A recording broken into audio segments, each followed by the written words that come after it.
আমরা চাঁদাবাজ মুক্ত বাংলাদেশ চাই, জুলুম মুক্ত বাংলাদেশ চাই, ফ্যাসিজম মুক্ত বাংলাদেশ চাই, গুণ খুন খারাপি মুক্ত বাংলাদেশ চাই। আমরা নতুন ভোরের বাংলাদেশ চাই।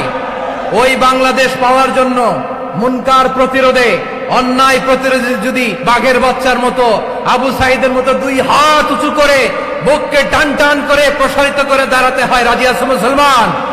কারা কারা রাজি? আল্লাহকে হাত দেখিয়ে প্রতিজ্ঞা করো।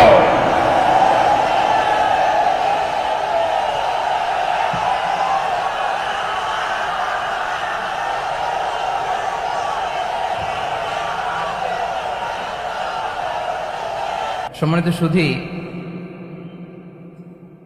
হযরতুল আল্লাম শহীদ মরহুম আল্লামা দেলওয়ার হোসেন সাঈদী রাহিমাহুল্লাহ, ওনার স্মৃতি বিজড়িত আজকের এই ঐতিহাসিক প্যারেড ময়দানের তাফসিরুল কোরআনের প্রোগ্রামে সব আছে।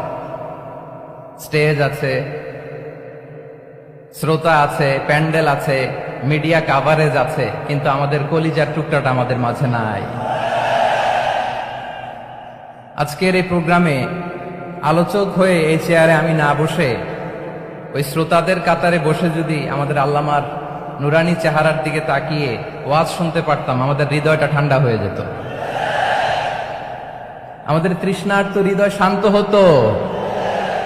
সব আজকে আছে, কি যেন নাই, ঠিক কিনা বলেন? আল্লাহ তাআলা প্রতি 100 বছরে একজন মুজাদ্দিদ পাঠান, প্রতি 100 বছরে একজন মুজাদ্দিদ, যিনি সমাজকে সংস্কার করেন। আল্লামা দেলওয়ার হোসেন সাঈদী রাহিমাহুল্লাহ ছিলেন তেমন একজন মুজাদ্দিদ। চিৎকার করে বলেন ঠিক কিনা?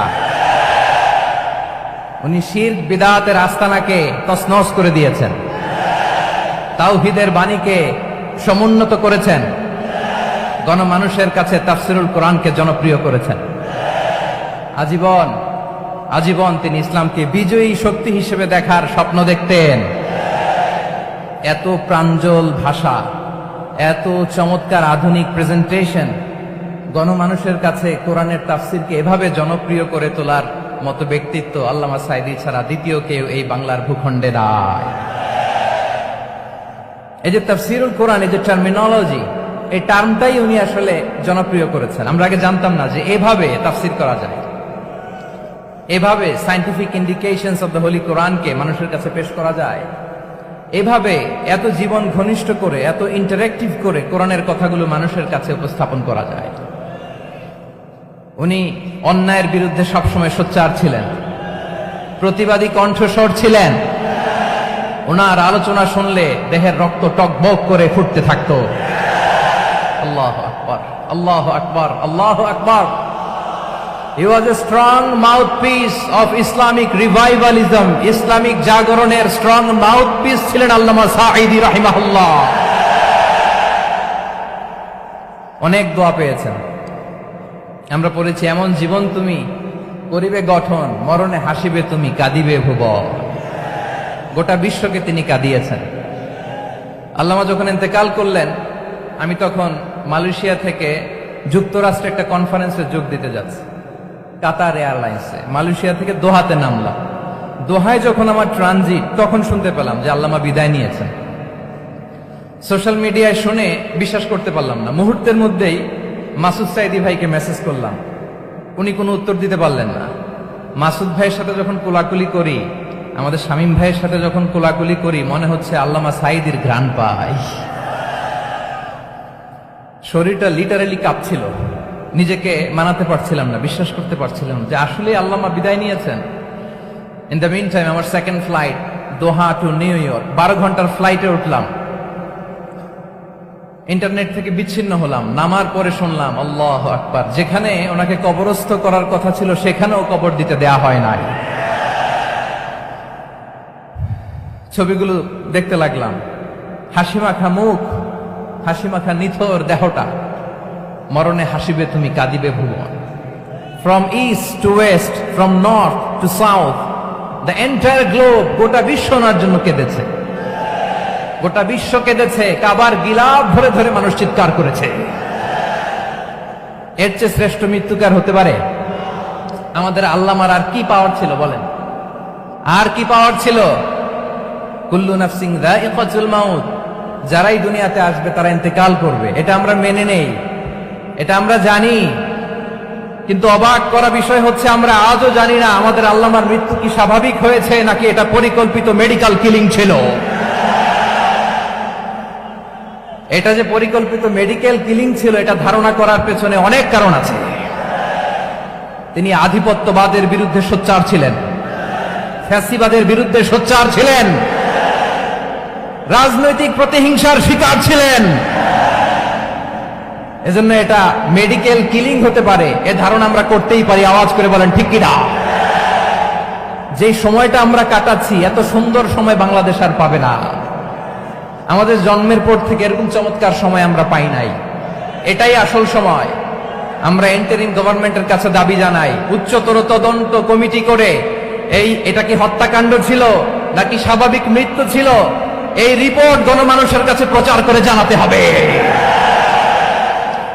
এই দাবির সাথে কি সবাই আপনারা একমত? কারা কারা একমত হাত তুলে দেখান।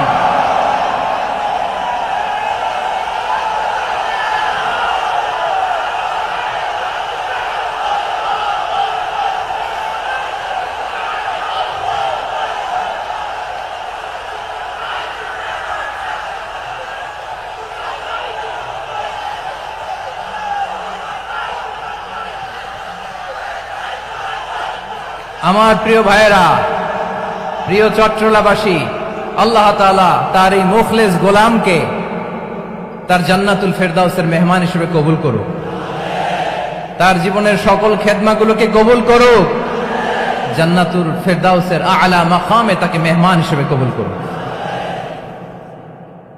আল্লামা শহীদ দেলোয়ার হোসেন সাঈদী রাহিমাহুল্লাহ, উনি ছাড়াও এই ঐতিহাসিক ময়দানে কথা বলেছেন আল্লামা লুৎফুর রহমান রাহিমাহুল্লাহ। চলে গিয়েছেন আমাদেরকে ছেড়ে। তিনি বলতেন ইনশাআল্লাহ মিজান আবার আসবে। হুজুর আমি তো আসলাম, আপনি তো আমাদেরকে ছেড়ে চলে গেলেন। আল্লাহু আকবার, আল্লাহু আকবার, আল্লাহু আকবার। গলায় কোনো সুর ছিল না, সুর দিয়ে কথা বলতেন না, কিন্তু এত চমৎকার শব্দের বুনন, এত চমৎকার প্রেজেন্টেশন, এত চমৎকার ভাবে ঐতিহাসিক বর্ণনাগুলো তিনি উপস্থাপন করতেন। মন্ত্রমুগ্ধ হয়ে আমরা আল্লামা লুৎফুর রহমানের কথা শুনেছি। আমরা হযরতুল আল্লাহ লুৎফুর রহমান রাহিমাহুল্লাহর জন্য এই বিশাল ময়দান থেকে দোয়া করছি, আল্লাহ তাআলা তুমি তোমার এই খাদেমকে জান্নাতের মেহমান হিসেবে কবুল করে নাও। আরো অনেক আল্লামারা এখানে কথা বলেছেন, বিশেষ করে বাইতুল শরফের মরহুম পীর সাহেব হুজুর থেকে শুরু করে আরো যারা যারা তারকাতুল্য ওলামায়ে কেরাম এই চট্টগ্রামের ময়দানে কথা বলেছেন, আলো ছড়িয়েছেন। আমরা এই লক্ষ লক্ষ তাওহীদি জনতাকে নিয়ে তাদের জন্য দোয়া করছি, আল্লাহ তাআলা ওনাদের জীবনের সকল ভুল ত্রুটি ক্ষমা করে দিয়ে তাদেরকে জান্নাতুল ফেরদাউসের মেহমান বানিয়ে নিক।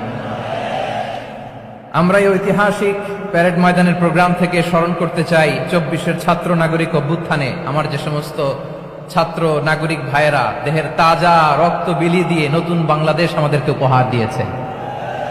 বিশেষ করে আপনাদের এই চট্টগ্রামের শহীদ ফয়সাল, শহীদ ওয়াসিম সহ সকল শহীদকে আল্লাহ তাআলা কবুল করুক। আমরা সবাই পড়ি আমিন। প্রিয় ভাইয়েরা, আমি নগণ্য একজন কোরআনের ছাত্র, এত বিশাল মঞ্চে এত বড় প্ল্যাটফর্মে কথা বলা আমার জন্য সাজে না। তারপরও আমাদের মুরব্বীরা আমাদের ডানে বায়ে বসে আছেন, ওনাদের আদেশ ক্রমে, ওনাদের অনুমতি ক্রমে কিছু কথা আজকের এই ঐতিহাসিক প্রোগ্রামে আপনাদের সামনে উপস্থাপন করার চেষ্টা করব। ওমা তাওফীকি ইল্লা বিল্লাহ। প্রিয় ভাইয়েরা, 5 দিন ব্যাপী এই তাফসীরুল কোরআনের প্রোগ্রামে অনেক ওলামা হযরত কথা বলেছেন। যারা কোরআন সুন্নাহ থেকে আমাদেরকে কোরআনের কথাগুলো শোনালেন, আমরা যেন সেগুলো আমল করতে পারি, আল্লাহ আমাদেরকে তৌফিক দান করুন। শুরুতে আমাদের নিয়তটাকে খালেস করে নেওয়া দরকার। এই যে গ্যাদারিং, এই যে হিউজ শোডাউন, এগুলো যদি আমাদের নিজেদেরকে পরিবর্তন না করে তাহলে এতে কোনো লাভ নাই। জোরে বলেন ঠিক কিনা? এই প্রোগ্রাম যদি আমাদের জীবনকে পরিবর্তন করে, আমাদের চিন্তার ডিএনএ কে চেঞ্জ করে দেয়, তাহলেই চট্টগ্রামের প্যারেড ময়দান সার্থক। আসুন আমরা চিন্তাকে খালেস করে নেই। আমরা সবাই নিয়ত করি যে যতটুকু কথা আমরা কোরআনের আলোকে শুনবো, আমলের নিয়তে শুনবো ইনশাআল্লাহ। বলেন সবাই। আপনারা সবাই ঠিকঠাক আছেন তো? কখন আসছেন আপনারা? সবাই আসছেন কখন? সকালে, কেউ দুপুরে, 9টায়? আল্লাহ আল্লাহ। দুপুরের খাবার খাওয়ার সুযোগ হয়েছিল? খান নাই? রোজা রাখছেন? আহা, আমি কি দিয়ে বিদায় দেব আমার এই ভাইগুলোরে? আল্লাহ, তুমি আমার ভাইগুলোরে কবুল করো। ইসলামের পক্ষের এই গণজোয়ারকে আগামীর বাংলাদেশের ইসলামের জন্য তুমি কবুল করো। যেই ভালোবাসা ইসলামের জন্য হয়, যে গণজোয়ার কোরআনের জন্য হয়, পৃথিবীর কোন শক্তি দিয়ে সেটাকে আটকানো যায় না। জোরে বলেন ঠিক কিনা? এজন্য গ্রাজুয়ালি, সিস্টেম্যাটিক্যালি, মেথোডোলজিক্যালি আমাদেরকে আগাতে হবে, শুধু আবেগ দিয়ে নয়। বিবেকেরও দরকার আছে না নাই? প্রিয় ভাইয়েরা, আসুন, আমাদের কথা অনেক বেশি, সময় অনেক কম। আমরা আর কাল বিলম্ব না করে মহাবিশ্বয় মহাগ্রন্থ আল কোরআন আল কারীম থেকে কিছু কথা শুনি। আমি যে টপিকটা নিয়ে আজকের ঐতিহাসিক চট্টগ্রামের প্যারেড ময়দানের তাফসিরুল কোরআন প্রোগ্রামে আলোচনা করব, সেটা হচ্ছে সূরাতু আন-নাহলের 90 নম্বর আয়াত নিয়ে কিছু কথা আমরা উপস্থাপন করবার চেষ্টা করব ইনশাআল্লাহ। আমার খুতবার শুরুতেই আপনারা মোটামুটি আন্দাজ করে ফেলেছেন যে আমি কি নিয়ে আলোচনা করব, কারণ যে আয়াতটি আমি তেলাওয়াত করেছি এই আয়াতটি প্রায়শই এই ভূখণ্ডে, এই বাংলাদেশে জুমার দিনে খতিব সাহেবরা দ্বিতীয় খুতবা শেষের দিকে পড়ে না? কি কমন পড়ছে? ইন্নাল্লাহা ইয়া'মুরু বিল আদলি ওয়াল ইহসান ওয়া ইতা'i যিল কুরবা ওয়া ইয়ানহা আনিল ফাহশাই ওয়াল মুনকারি ওয়াল বাগি ইয়া'iদুকুম লাআল্লাকুম তাযাক্কারুন। মুখস্থ আছে না সবার? আসুন আমরা এই আয়াতের সরল অর্থ, এর মর্মবাণী, এর সংক্ষিপ্ত তাফসীর সবাই মিলে আজকের প্রোগ্রাম থেকে উদ্ধার করার চেষ্টা করি। আপনারা মনোযোগী আছেন তো? ইনশাআল্লাহ। এই আয়াতটা অনেক কম্প্রিহেন্সিভ একটা আয়াত। সাইয়েদনা আব্দুল্লাহ ইবনে মাসউদ রাদিয়াল্লাহু তাআলা আনহু উনি বলেছেন, ইন্নাহা মিন আজমাই আয়াতিল কুরআন। এটা কোরআনের সবচেয়ে জামে মানে আয়াত। যদিও ছোট্ট আয়াত, অল্প কিছু কথামালা, কিন্তু তিনি বলতেন এটা কোরআনের সবচেয়ে জামে মানে সবচেয়ে কম্প্রিহেন্সিভ একটা আয়াত, যেখানে কথা কম, শব্দ কম, কিন্তু এটার দোতনা, এটার আবেদন, এটার মিনিং অনেক বেশি। সুবহানাল্লাহ। এই আয়াতে আল্লাহ তাআলা বেসিক্যালি আমাদেরকে 3টা বিষয়ে আদেশ করেছেন আর 3টা বিষয়ে বারণ করেছেন, মানে নিষেধ করেছেন। আওয়াজ করে বলুন, আদেশ করেছেন কয়টা? প্রিয় চট্টলার ভাইয়েরা, আমার মতো এই যে 3 আঙ্গুল উঁচু করে বলেন, আদেশ করেছেন কয়টা? আবার নিষেধও কয়টা? মানবো তো আমরা ইনশাআল্লাহ? বলেন সবাই। 3 do's and 3 don'ts, do's and don'ts। 3টা আদেশ, 3টা নিষেধ। এই 3টা আদেশ আর 3টা নিষেধের ভেতরে আল্লাহ তাআলা গোটা ইসলামী শরিয়ার মূল নির্যাসকে ঢুকিয়ে দিয়েছেন। সুবহানাল্লাহ।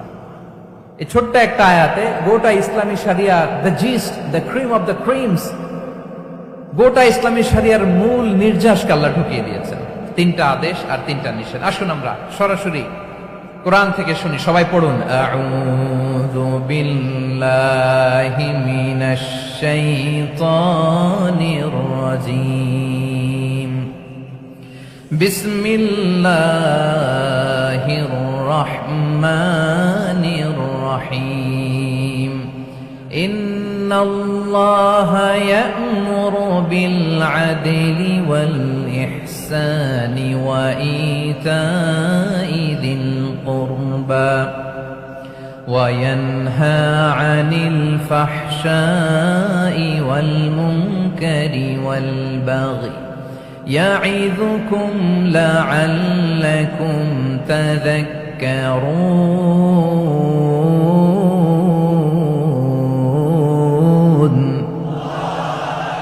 আল্লাহ তাআলা ইরশাদ করছেন, ইন্নাল্লাহা ইয়া'মুরু বিল আদলি ওয়াল ইহসান। নিশ্চয় আল্লাহ তাআলা তোমাদেরকে ন্যায় বিচারের আদেশ দেন, সদাচরণের আদেশ দেন, নিকটাত্মীয়দেরকে দানের আদেশ দেন। আদেশ কয়টা? আওয়াজ করে সবাই বলুন তো কয়টা? নিশ্চয় আল্লাহ তাআলা তোমাদেরকে ন্যায় বিচারের আদেশ দেন, সদাচরণের আদেশ দেন, তিনি তোমাদের নিকটাত্মীয়দেরকে দানের আদেশ দেন, আর তিনি তোমাদেরকে অশ্লীলতা থেকে নিষেধ করেন, মন্দ কাজ থেকে নিষেধ করেন, অবাধ্যতা সীমা লঙ্ঘন থেকে নিষেধ করেন। তিনি তোমাদেরকে উপদেশ দেন যাতে তোমরা শিক্ষা গ্রহণ করো। সুবহানাল্লাহ।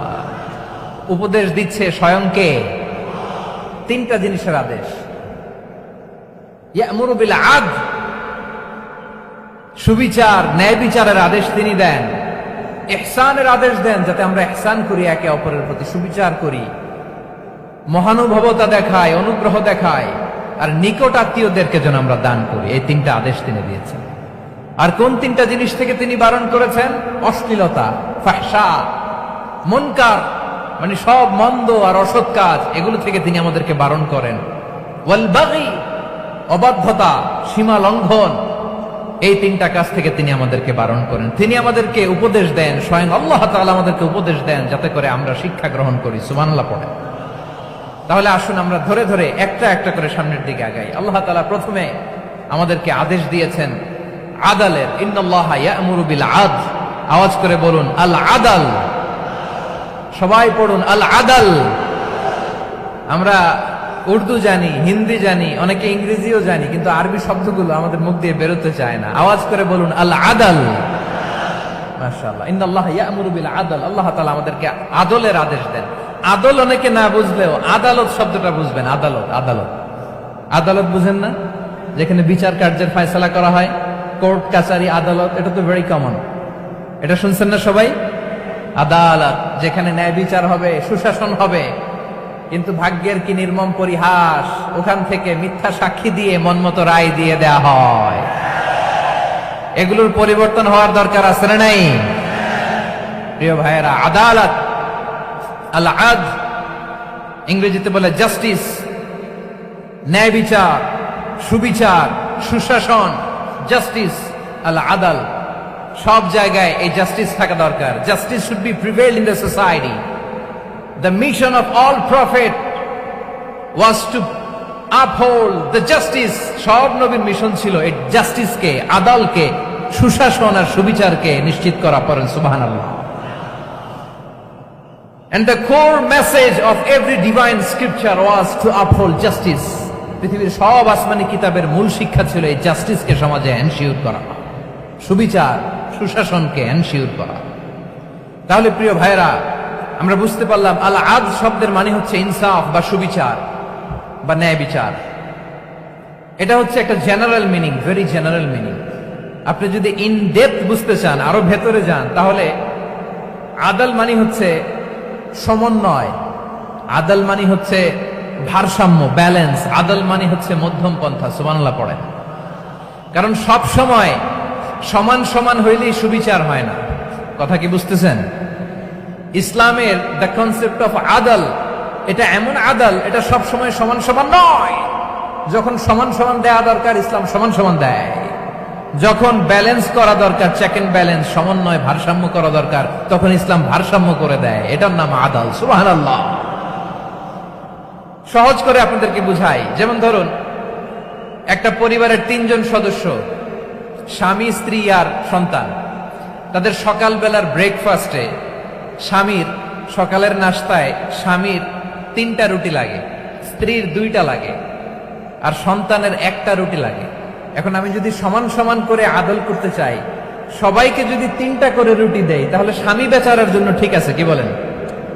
কথা কি বুঝতেছেন না কষ্ট হয়ে যাচ্ছে? যদি সমান সমানের নিয়মে আগাই, তাহলে 3টা করে যদি রুটি দেই, স্বামীর জন্য ওকে, কিন্তু স্ত্রীর জন্য 1টা বেশি হয়ে যায়। আর সন্তানের জন্য কয়টা বেশি হয়? আচ্ছা, এই তো বুঝতেছেন, মাশাআল্লাহ। আচ্ছা, 2টা করে যদি সবাই রে দেয় সমান সমান নীতিতে, তাহলে স্ত্রীর জন্য, স্ত্রী বেচারির জন্য ঠিক আছে, কিন্তু স্বামীর কয়টা কম পড়ে? আর সন্তানের বেশি হয়ে যায় কয়টা? আচ্ছা, সমান সমান নীতিতে সবাইকে যদি সকালের নাস্তার জন্য 1টা করে রুটি দেই, সন্তানের জন্য ঠিক আছে, কিন্তু স্ত্রী বেচারির কম পড়ে কয়টা? স্বামীর কম পড়ে কয়টা? 2টা। কথা কি বুঝতেছেন? আর আমি যদি স্বামীকে দেই 3টা, স্ত্রীকে দেই 2টা, আর সন্তানকে দেই 1টা, তাহলে কারো অপচয় হবে না। যার যতটুকু দরকার ঠিক ততটুকুই কাজে লাগবে। চিল্লায় বলেন ঠিক কিনা? এটাই হচ্ছে ইসলামের আদল, যেখানে যা যতটুকু দরকার তাকে সেখানে ঠিক ততটুকু দিয়ে দেওয়ার নামই হচ্ছে আদল। চিল্লায় পড়েন আল্লাহু আকবার। রব্বুল আলামিন বলেন, ইউসিকুমুল্লাহু ফি আওলাদিকুম লিযযাকারি মিসলু হাযযিল উনসায়াইন। আল্লাহ তোমাদেরকে ওসিয়ত করেন, তোমাদেরকে আদেশ দেন, উত্তরাধিকার সম্পদ যখন বন্টন হবে, ছেলেরা যতটুকু পাবে, মেয়ে পাবে তার অর্ধেক। সুবহানাল্লাহ বলেন। দেখেন, ছেলে যদ্দূর, মেয়ে অর্ধেক, ছেলে ডবল পাবে। আপাত দৃষ্টিতে মনে হয় এখানে অবিচার হয়েছে, কিন্তু আসলে কি অবিচার হয়েছে? আপনি বিয়ের ক্ষেত্রে যান, ওইখানে আবার ছেলে মোহরানা দেয়, মেয়ে সেখানে মোহরানা পায়। তাহলে চেক এন্ড ব্যালেন্স, ভারসাম্য, ব্যালেন্স, মধ্যম পন্থা এখানে আছে না নাই? এটাই হচ্ছে ইসলামের আদল। আল্লাহ তাআলা এই আদলের আদেশ দিয়েছেন, সুবিচার, ন্যায় বিচার, সুশাসন এবং ভারসাম্যের আদেশ দিয়েছেন। প্রিয় ভাইয়েরা, একটি শান্তিময় সমাজ, একটা সমৃদ্ধ সমাজ, একটা মানবিক সমাজ যদি আমরা পেতে চাই, এই আয়াতের মধ্যে যতগুলো পয়েন্ট আছে সবগুলোর বাস্তবায়ন লাগবে। কথা বুঝতে পেরেছেন? বলেন, আওয়াজ করে বলেন, আমরা একটা শান্তির সমাজ চাই কি চাই না? আমরা একটা সমৃদ্ধ বাংলাদেশ চাই কি চাই না? আমরা একটা মানবিক বাংলাদেশ চাই কি চাই না? এই আয়াতে আল্লাহ তাআলা একটা মানবিক সমাজের রূপরেখা টেনেছেন। তার প্রথম কথা হচ্ছে ইন্নাল্লাহা ইয়ামুরু বিল আদল। আল্লাহ তাআলা তোমাদেরকে আদলের নির্দেশনা দেয়, সুবিচার, সুশাসনের নির্দেশনা দেয়। যে সমাজে আদল থাকে না, সে সমাজে জুলুম মানুষের ঘাড়ে চেপে বসে। আদলের বিপরীত হচ্ছে জুলুম। আদলের বিপরীত কি? জুলুম বা জাওর, অত্যাচার, অবিচার, বৈষম্য। এই যে বৈষম্য বিরোধী ছাত্র আন্দোলন কেমন পড়ছে? এই যে একজন সমন্বয়ক দেখা করলো আমার সাথে। জুলুম মানে হচ্ছে বৈষম্য। বৈষম্যের স্থান ইসলামে নাই, অবিচারের স্থান ইসলামে নাই, জুলুমের স্থান ইসলামে নাই। আল্লাহ তাআলা বলেন যে আমি জুলুমকে নিজের জন্য হারাম করেছি এবং তোমাদের জন্য হারাম করেছি। বিশ্বনবী ফরমান, আল্লাহ তাআলা বলেন হাদিসে কুদসিতে, ইয়া ইবাদি ইন্নী হারামতুয যুলমা আলা নাফসি ওয়া জাআলতুহু বাইনাকুম মুহাররামান ফালা তাযালামু। আমার গোলামেরা শোনো, নিশ্চয় আমি আল্লাহ তাআলা জুলুমকে আমি আমার উপরে হারাম করেছি, অনুরূপভাবে জুলুম করাকে তোমাদের উপরেও হারাম করেছি। ফলে ফালা তাযালামু, তোমরা একে অপরের সাথে জুলুম করো না। নির্দেশনাটা কার? খবরদার, জুলুমের সাথে আমাদের কোনো সম্পর্ক নাই। আল্লাহ তাআলা আদলের আদেশ দিয়েছেন, আদালতের আদেশ দিয়েছেন, সুশাসনের, ন্যায় বিচারের আদেশ দিয়েছেন। ইন্নাল্লাহা ইয়ামুরু বিল আদল। আমাদেরকে আদল প্রতিষ্ঠা করতে হবে। জুলুমের সাথে ইসলামের কোনো সম্পর্ক নাই।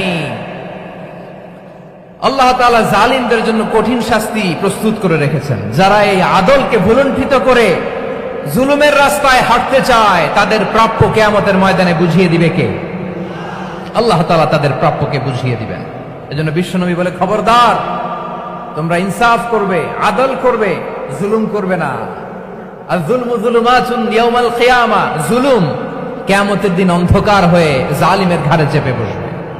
আবার বিশ্বনবী বলতেন, ইত্তাকি দাওয়াতাল মাজলুম, খবরদার, তোমরা মজলুমের কান্নাকে ভয় করো। ফাইন্নাহু লাইসা বাইনাহু ওয়া বাইনাল্লাহি হিজাব, কেননা মজলুমের কান্নার মাঝে আর আল্লাহর আরশের মাঝে কোনো পর্দা থাকে না।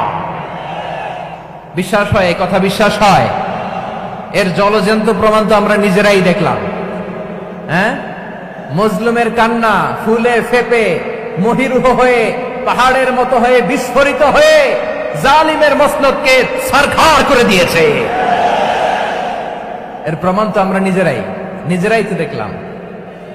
জালিমের পরিণতি কি হয় আমরা জীবদ্দশাই তো দেখলাম। এমনও কোনো জুলুম নাই যে হয় নাই, ঠিক কিনা বলেন? আহারে জুলুম, আহারে জুলুম। রিসেন্টলি আয়না ঘরের কিছু ছবি প্রকাশিত হয়েছে সোশ্যাল মিডিয়ায়, দেখেছেন আপনারা? হ্যাঁ, ছোট্ট একটা জায়গা, স্বাধীন মানুষকে প্রাণীর মতো, পাখির মতো খাঁচায় বন্দী করে রেখেছে। কখন দিন কখন রাত কিচ্ছু জানে না, কখন দিন কখন রাত কিছু জানে না। বছরের পর বছর কেটে গিয়েছে। এক্সট্রা জুডিশিয়াল কিলিং এর কোনো হিসাব নাই। বিচার বহির্ভূত হত্যা, এনফোর্স ডিসঅ্যাপিয়ারেন্স, গুম, যেটা সবচাইতে বড় মানবতা বিরোধী অপরাধ। কত মানুষ যে গুম হয়েছে তার কোনো ইয়ত্তা নাই। যেই ফ্যামিলির সদস্য গুম হয়েছে, তারা কি ওই লোকটার জন্য মাগফিরাতের দোয়া করবে নাকি সুস্বাস্থ্যের দোয়া করবে তারা নিজেরাও জানতো না। কারণ জানে না ও বেঁচে আছে না মরে গেছে। আহা, বিডিআর নওজোয়ানদের যারা ছাড়া পেল দেখলাম বিনা অপরাধে, কোনো অন্যায় ছাড়া, অপরাধ ছাড়া তাদের জীবন থেকে, তাদের তারুণ্যের, তাদের যৌবনের 15 বছর, 16 বছর, 17 বছর নাই। 6 মাস বয়সের ছোট বাচ্চাকে রেখে জেলে গেছে। 6 মাসের মেয়ে বেরোয় দেখে মেয়ের বয়স 17 বছর। মেয়ে বাবারে চিনে না, বাবা মেয়েরে চিনে না। মেয়েকে এখন বিয়ে দিয়ে আরেক ছেলের হাতে তুলে দিবে। মেয়ের শৈশব বাবা দেখে নাই, মেয়ের কৈশোর বাবা দেখে নাই, মেয়ের তারুণ্য দেখে নাই। আরেক যুবককে দেখলাম 14 বছরের 14 দিনের সংসার, 2 সপ্তাহের সংসার শেষে জেলে গেছে। কত যুবকের যে স্ত্রী চলে গিয়েছে ফ্যামিলি ছেড়ে, কারণ জানে না তো কবে আসবে, কি হবে, কেউ জানতো না।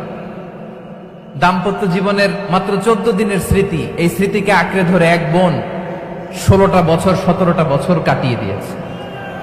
আমি নিউজটা দেখে ভাবলাম, আমার এই বোনের প্রতিটি দিন কিভাবে কেটেছে, প্রতিটি রাত কিভাবে কেটেছে, প্রতিটি ক্ষণ কিভাবে কেটেছে। বিশ্বনবী বলেছেন, ইত্তাকি দাওয়াতাল মাজলুম ফাইন্না লাইসা বাইনাহু ওয়া বাইনাল্লাহি হিজাব। মাজলুমের কান্নাকে ভয় করো, কারণ মাজলুমের কান্না আর আল্লাহর মাঝে কোনো পর্দা থাকে না। আমরা আর এরকম কোন জুলুম বাংলাদেশে দেখতে চাই না। জোরে বলেন ঠিক কিনা? আর কেউ নতুন করে জালিম হোক আপনারা চান? আবার নতুন করে কেউ ফ্যাসিস্ট হোক আপনারা চান? এক দল আরেক দলকে নিশ্চিহ্ন করার রাজনীতিতে মেতে উঠুক, এটা আপনারা চান? আমরা বাংলাদেশকে আদল দিয়ে সাজাতে চাই। আমরা এই 56,000 বর্গ মাইলের প্রতিটা ইঞ্চি মাটিকে কোরআনের আইন দিয়ে সাজাতে চাই। রাজি আছেন আপনারা? কারা কারা রাজি দেখান হাত তুলে আল্লাহকে।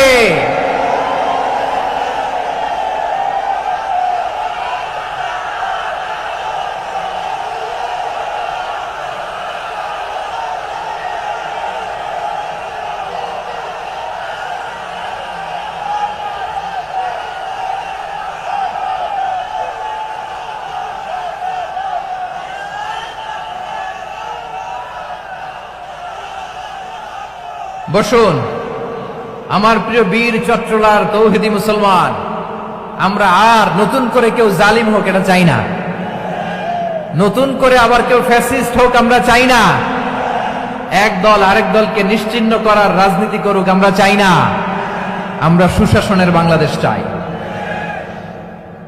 আমরা মানবিক বাংলাদেশ চাই। আমরা একটা সমৃদ্ধ বাংলাদেশ চাই। আমরা বিশ্বের বুকে সম্মান নিয়ে মাথা উঁচু করে দাঁড়াতে চাই, ঠিক কিনা বলেন? আল্লাহ বললেন, এটা যদি তোমরা চাও, একটা সমৃদ্ধ সমাজ যদি বিনির্মাণ করতে চাও, মানবিক সমাজ যদি বিনির্মাণ করতে চাও, আমি তোমাদেরকে সেজন্য প্রথমে আদালতের নির্দেশ দিলাম। ইন্নাল্লাহা ইয়া'মুরু বিল আদল, নিশ্চয় আল্লাহ তাআলা তোমাদেরকে ন্যায় বিচার, সুশাসন এটার আদেশ দেন। সুবহানাল্লাহ। আদাল, ন্যায় বিচারের আদেশ আল্লাহ তাআলা কোরআনের বিভিন্ন আয়াতে দিয়েছেন। আল্লাহ তাআলা বলছেন, ইন্নাল্লাহা ইয়া'মুরুকুম আন তুআদ্দুল আমানাতি ইলা আহলিহা ওয়া ইযা হাকামতুম বাইনান নাসি আন তাহকুমু বিল আদল ইন্নাল্লাহা নি'ম্মা ইয়া'iদুকুম বিহি ইন্নাল্লাহা কানা সামিআন বাসীরা। আল্লাহ তাআলা বললেন, আল্লাহ আদেশ দিচ্ছেন, যে ব্যক্তি আমানতের হকদার তার হাতে তোমরা আমানত পৌঁছে দাও। আর যখন তোমরা বিচার কার্য করবে, বিচার ফয়সালা করবে, আদালতের সাথে করো। সুবহানাল্লাহ বলেন। ওয়া ইযা হাকামতুম বাইনান নাসি আন তাহকুমু বিল আদল, আদালতের সাথে করবা। আল্লাহ তাআলা বলেন, যারা জাজ হবে, বিচারক হবে, তাদের যদি বাদী বিবাদীর কারোর সাথে শত্রুতা থাকে, কারোর সাথে যদি কোনো ধরনের রেষারেষি থাকে, আল্লাহ বলেন বিচার কার্য করতে যে ওই শত্রুতা রেষারেষির কারণে আদালতের বাইরে যে অবিচার করে বিচার করো না। ওয়ালা ইয়াজরিমান্নাকুম শানাআনু কওমিন আলা আল্লা তা'দিলু ই'দিলু হুয়া আকরাবু লিত্তাকওয়া ওয়াত্তাকুল্লাহা ইন্নাল্লাহা খাবীরুম বিমা তা'মালুন। খবরদার কোন জাতির প্রতি, কোন গোষ্ঠীর প্রতি, কোন গোত্রের প্রতি আক্রোশ যেন তোমাদেরকে ন্যায় বিচার থেকে দূরে সরিয়ে না দেয়, বরং আমি আল্লাহর আদেশ হলো ইদিলু, তোমরা আদল করো, ন্যায় বিচার করো, সুবিচার করো, সুশাসন প্রতিষ্ঠা করো। হুয়া আকরাবু লিত্তাকওয়া, এটাই তাকওয়ার সবচেয়ে কাছাকাছি। সুবহানাল্লাহ বলেন। কোরআনের বিভিন্ন আয়াতে আল্লাহ তাআলা স্পেসিফিকলি ধরে ধরে বিচার করার সময় আমরা যেন আদল করি সেটা বলেছেন। কোরআনের কোন কোন জায়গায় আল্লাহ তাআলা এই আল আদ শব্দটা ব্যবহার করেছেন। আবার একই জিনিস ইনসাফ, সুবিচার, সুশাসন, ন্যায় বিচার, ন্যায় পরায়ণতা বুঝাতে আল্লাহ তাআলা কখনো কখনো আল কিসত শব্দটা ব্যবহার করেছেন। আওয়াজ করে সবাই বলুন আল কিসত। প্রিয় ভাইরা, সবাই আওয়াজ করে আমার সাথে সাথে বলুন আল কিসত। আল্লাহ তাআলা বলেন ওয়া ইন হাকামতা ফাহকুম বাইনাহুম বিল কিসতি ইন্নাল্লাহা ইউহিব্বুল মুকসিতিন। যখন তুমি বিচার করবে, বিশ্বনবীকে উদ্দেশ্য করে অ্যাড্রেস করে বললেন, নবী হে, ইহুদিরা কোনো বিষয়ে মীমাংসার জন্য যদি আপনার দরবারে আসে, যদি বিচার করতে হয়, খবরদার অবিচার করবেন না। ফয়সালা যেটা করবেন কিসতের সাথে করবেন, ন্যায় পরায়ণতার সাথে করবেন, কারণ ইন্নাল্লাহা ইউহিব্বুল মুকসিতিন, নিশ্চয় আল্লাহ রাব্বুল ইজ্জাত ন্যায় পরায়ণশীলদেরকে বড্ড ভালোবাসেন। সুবহানাল্লাহ বলেন। ন্যায় পরায়ণ লোকদেরকে আল্লাহ তাআলা বড্ড ভালোবাসেন। অন্য আয়াতে আল্লাহ তাআলা বলছেন وَنَضَعُ الْمَوَازِينَ الْقِسْطَ لِيَوْمِ الْقِيَامَةِ فَلَا تُظْلَمُ نَفْسٌ شَيْئًا। আমি কিয়ামতের দিন ন্যায় পরায়ণতার মানদণ্ড স্থাপন করব, যেটাকে আমরা মিজানের পাল্লা বলি। আল্লাহ বলেন ন্যায় বিচারের মানদণ্ড কিয়ামতের ময়দানে আমি আল্লাহ স্থাপন করব। সেদিন কারো প্রতি বিন্দু পরিমাণ, এক চুল পরিমাণ অবিচার করা হবে না, কোনো অবিচার করা হবে না। সেদিন সুশাসন হবে, সুবিচার হবে, ন্যায় পরায়ণতার সাথে বিচার হবে। আওয়াজ করে পড়েন আল্লাহু আকবার। তাহলে প্রিয় ভাইরা, যে তিনটি বিষয়ে আল্লাহ তাআলা আমাদেরকে আদেশ দিয়েছেন, তার প্রথমটা হচ্ছে আদালত, ইনসাফ, সুবিচার, ন্যায় বিচার। এটা আমরা চাই কি চাই না? বিশ্বনবী ন্যায় বিচার, ন্যায় পরায়ণতা, সুশাসন প্রতিষ্ঠিত করেন কি করেন নাই? আপনারা বিশ্বনবীর সিরাত যারা পড়েছেন, আপনি দেখবেন বিশ্বনবীর সিরাতের পরতে পরতে, বাকে বাকে, সিরাতের বাকে বাকে এই আদালতের নমুনা মেলে। সুবহানাল্লাহ বলেন। ছোট্ট একটা নমুনা রাসূল সাল্লাল্লাহু আলাইহি ওয়াসাল্লামের আসিরা আল আতরা থেকে ছোট্ট একটা নমুনা আপনাদের খেদমতে এখানে উপস্থাপন করি। বিশ্বনবী সাল্লাল্লাহু আলাইহি ওয়াসাল্লাম মক্কা বিজয় করলেন ৮ম হিজরিতে। মক্কা বিজয় শেষে তিনি কয়েক সপ্তাহ মক্কাতে অবস্থান করলেন। ইন দ্য মিন টাইম মক্কার একটা ভেরি প্রেস্টিজিয়াস এন্ড ডিগনিফাইড ফ্যামিলির নারী চুরিতে ধরা পড়ল। কিসে ধরা পড়ল? সবাই বলেন কিসে? আমাদের সমাজে আসেনি এটা? আছে? ছোট না বড়? হ্যাঁ, হিসাব করে শেষ করা যায় না। ৩.৫ লাখ কোটি টাকা নাই উন্নয়ন প্রকল্পের নামে। উন্নয়ন প্রকল্পের নামে ৩.৫ লাখ কোটি টাকা নাই। ৩.৫ লাখ কোটি টাকা লিখতে পারবেন আপনি? একটা না লিখতে পারবেন? বুঝতেছেন কত বড় সংখ্যা? বনু মাখজুমিয়া গোত্রের এক নারী মক্কায় চুরিতে ধরা পড়ল। বলেন তো চুরি করলে বিধান কি? কি কাটতে হবে? চুরির বিধান হলো হাত কেটে দাও। তাও সেটা গোপনে নয়, প্রকাশ্যে জনসম্মুখে হাত কেটে দাও।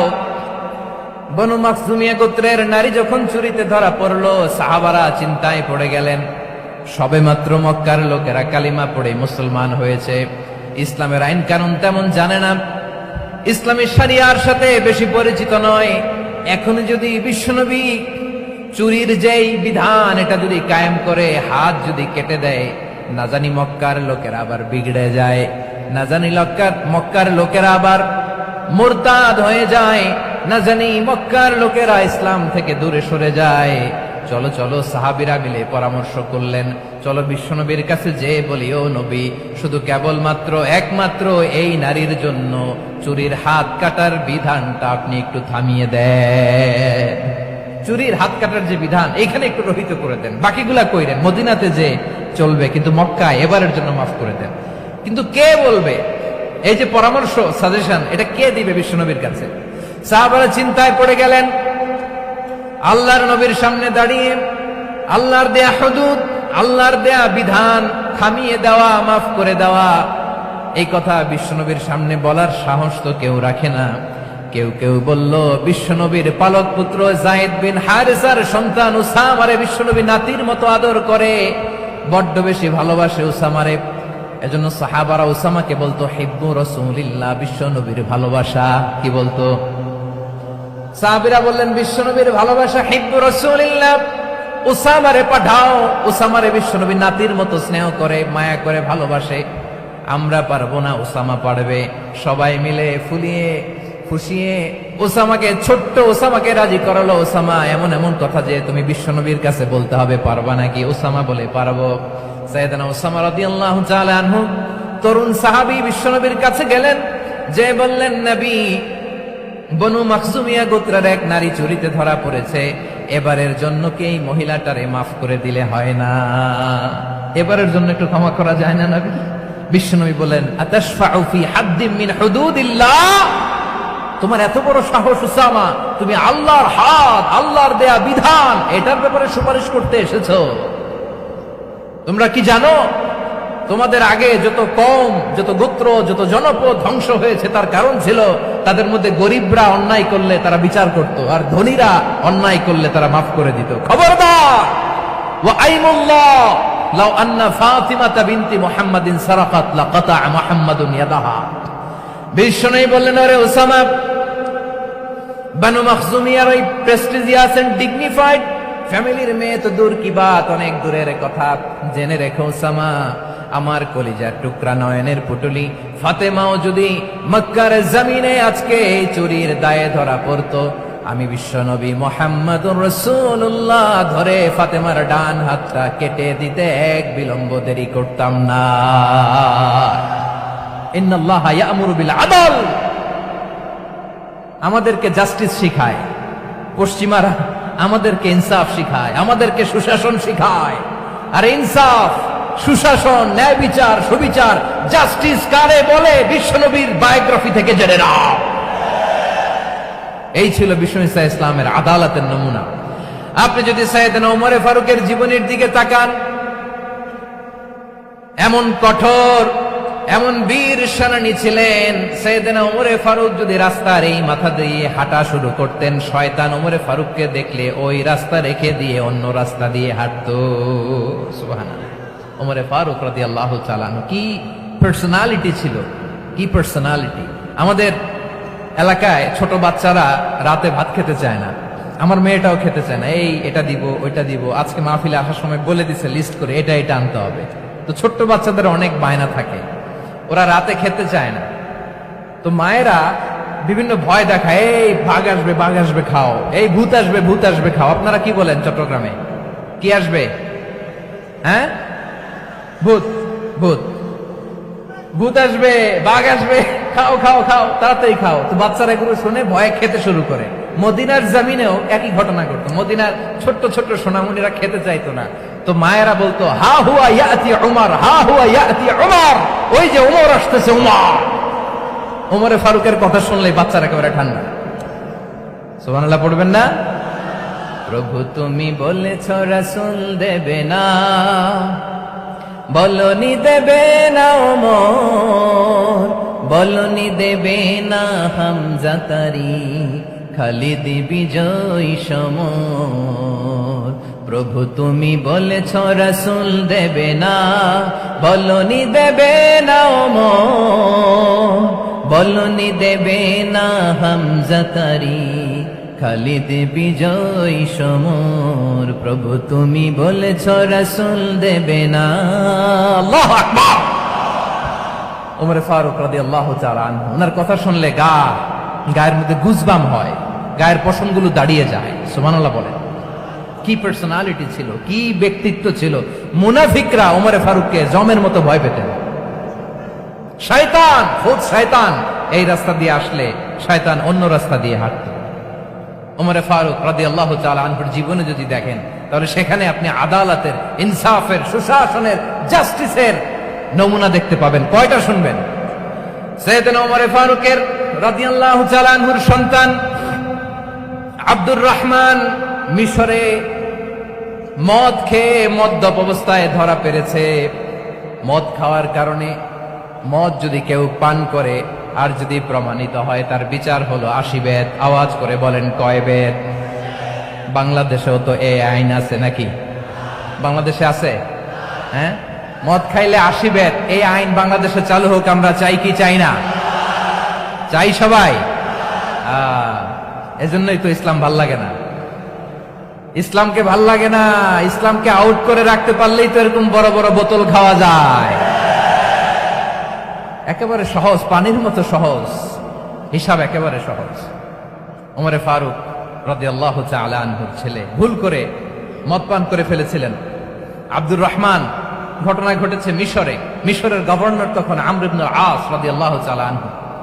আব্দুর রহমানের ভাই যে গভর্নরকে বলল, গভর্নর যদি একটু দয়া করেন, খলিফার ছেলে আমার ভাই আব্দুর রহমান মদ্যপ অবস্থায় ধরা পড়েছে, জনসম্মুখে যদি আপনি বেত্রাঘাত করেন আমাদের প্রেস্টিজ থাকে না, যদি 80 বেত আপনি মারেন আমার কোনো কথা নাই, কিন্তু ঘরের ভেতরে মারেন।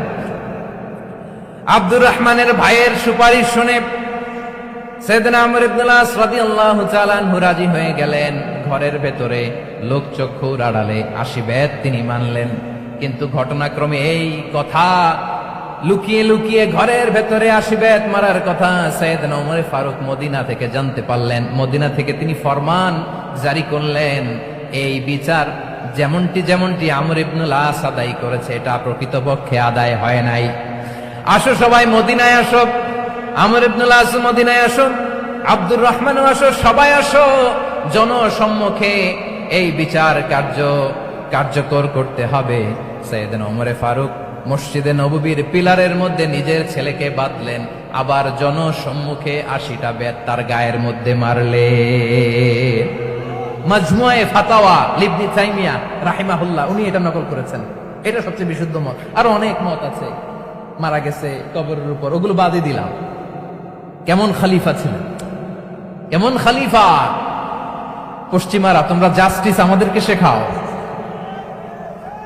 ইনসাফ কারে বলে, সুশাসন আমাদেরকে তোমরা শেখাও। ওমরে ফারুক রাদিয়াল্লাহু তাআলা আনহু ওই বিচারকে তিনি ধর্তব্য মনে করেন নাই। মদিনাতে এনে আবার জনসম্মুখে আবার 80 বেত মেরেছেন। মিশরে ওমরে ফারুক রাদিয়াল্লাহু তাআলা আনহু আমর ইবনে আসকে গভর্নর করে পাঠালেন। সেখানে আমর ইবনে আসের ছেলে একটা প্রতিযোগিতায় রানার আপ হয়েছে। এক মিশরি সেখানে চ্যাম্পিয়ন হয়েছে। রানার আপ বুঝতে পেরেছেন তো?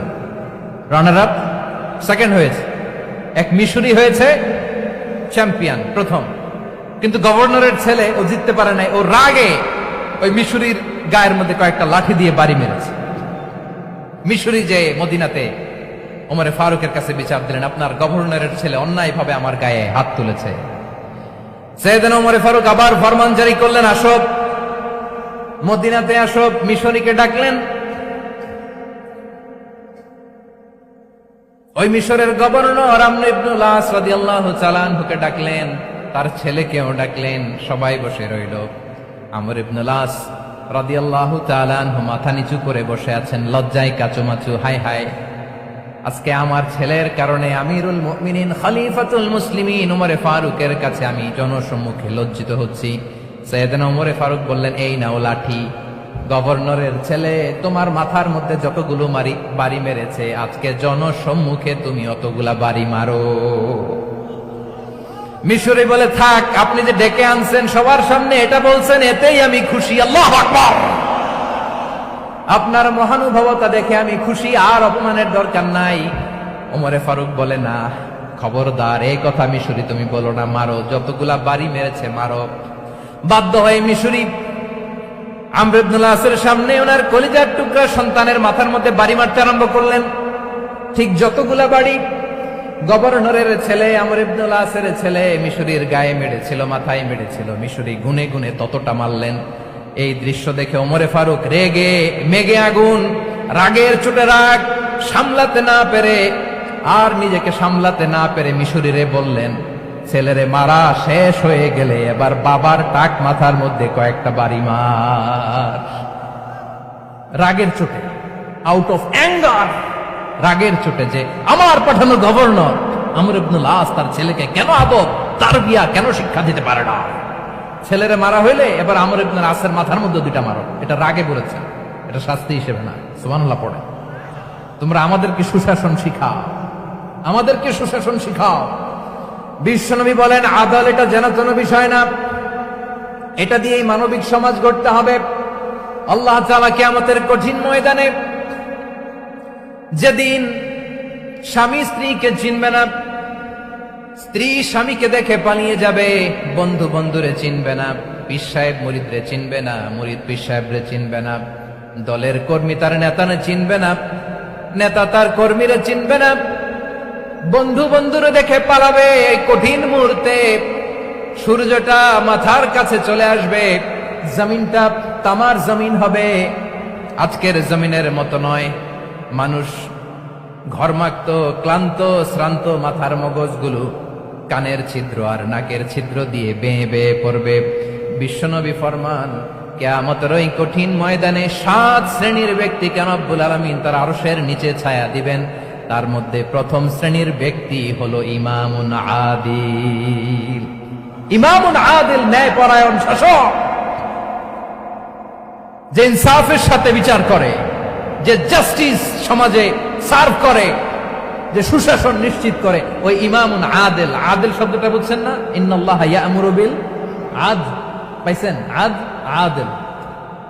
7 শ্রেণীর ব্যক্তিকে আল্লাহ তাআলা সুশীতল আরশের নিচে ছায়া দিবেন, যেদিন তার দেয়া ছায়া ছাড়া কোনো ছায়া থাকবে না। এর প্রথম হচ্ছে ইমামুন আদিল, ন্যায়পরায়ণ শাসক। চিল্লায় বলেন সুবহানাল্লাহ। আবার বিশ্বনবী বললেন, ইন্নাল মুকসিতিনা ইনদাল্লাহি আলা মানাবিরা মিন নূর আন ইয়ামিনির রহমান। কিয়ামতের দিন যারা ন্যায়পরায়ণ হিসেবে আল্লাহর সামনে দাঁড়াবে, কিয়ামতের দিন রব্বুল আলামিন তার আরশের ডান দিকে ওই ন্যায়পরায়ণ লোকদের জন্য আরশের ডান দিকে একটা নূরের মিম্বারে তাদেরকে বসার সুযোগ করে দিবে। আল্লাহর আরশের ডান দিকে ন্যায়পরায়ণ লোকদের জন্য আল্লাহ তাআলা নূরের মিম্বার বানাবে। 4টি কথা মনে করেছেন? আল আদাল, জাস্টিস।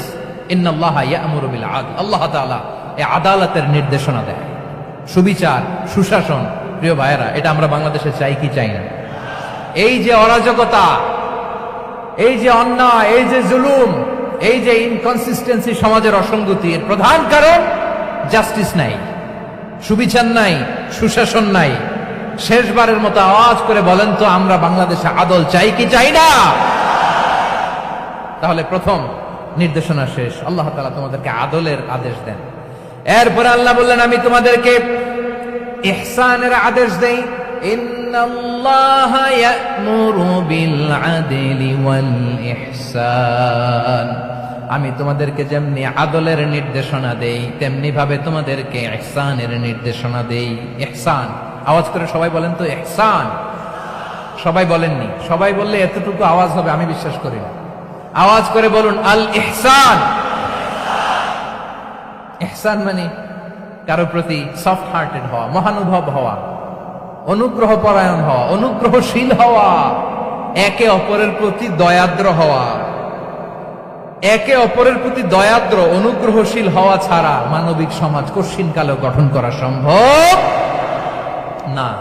প্রিয় ভাইয়েরা, সুন্দর আচরণ দিয়ে, ইহসান দিয়ে যা জয় করা যায়, নরম আচরণ দিয়ে যেটা অর্জন করা যায়, কঠোরতা দিয়ে সেটা পারা যায় না।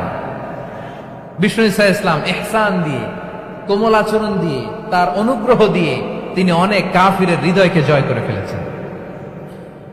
সাইয়েদনা সুমামা ইবনে উসাল রাদিয়াল্লাহু তাআলা আনহুর কথা মনে পড়ে যায়। তিনি ছিলেন ইয়ামামার বাদশা। মদিনাতে বিশ্বনবীকে হত্যা করার নিয়তে এসেছিলেন। গোপনে গোপনে বিশ্বনবীকে হত্যা করে আবার ইয়ামামাতে তিনি ফিরে যাবেন। কিন্তু কি অবাক করা কাণ্ড, হত্যা করতে পারে নাই, সাহাবাদের হাতে তিনি ধরা পড়ে গেলেন। সাইয়েদনা সুমামা ইবনে উসাল রাদিয়াল্লাহু তাআলা আনহু হত্যার নিয়তে আসলেন, কিন্তু হত্যা করতে পারলেন না। সাহাবারা ওনাকে ধরে ফেললেন, ধরে মসজিদে নববীর পিলারের মধ্যে বেঁধে রাখলেন। সুমামা ইবনে উসাল, সিরাত থেকে শুনুন, সিরাত থেকে শোনাচ্ছি।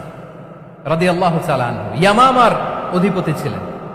ইয়ামামা বিশ্বনবীকে হত্যার জন্য আসছেন, ধরা পড়ে গেছেন, এখন মসজিদে নববীতে বেঁধে রাখছে, তার মানে বন্দী। এখন স্ট্যাটাস কি? বন্দী, ক্যাপটিভ। বিশ্ব ইসলাম সাহাবাদেরকে বললেন তার খোঁজ খবর নিও, সুমামা ইবনে উসালের খোঁজ খবর নিও। সাহাবার বলেন, ইয়া রাসূলুল্লাহ, আপনাকে হত্যা করতে এসেছে, তার তো কঠিন ক্যাপিটাল পানিশমেন্ট হওয়া দরকার, কঠিন শাস্তি হওয়া দরকার। বিশ্বনবী বললেন, না, আমি যেটা জানি তোমরা সেটা জানো না, তোমরা সুমামার সাথে ভালো আচরণ করো। বিশ্বনবী সুমামার কাছে গেলেন। প্রথম দিন যে তিনি কালেমার দাওয়াত দিলেন, ইমানের দাওয়াত দিলেন, ইসলামের দাওয়াত দিলেন, রিসালাতের দাওয়াত দিলেন, আখিরাতের দাওয়াত দিলেন।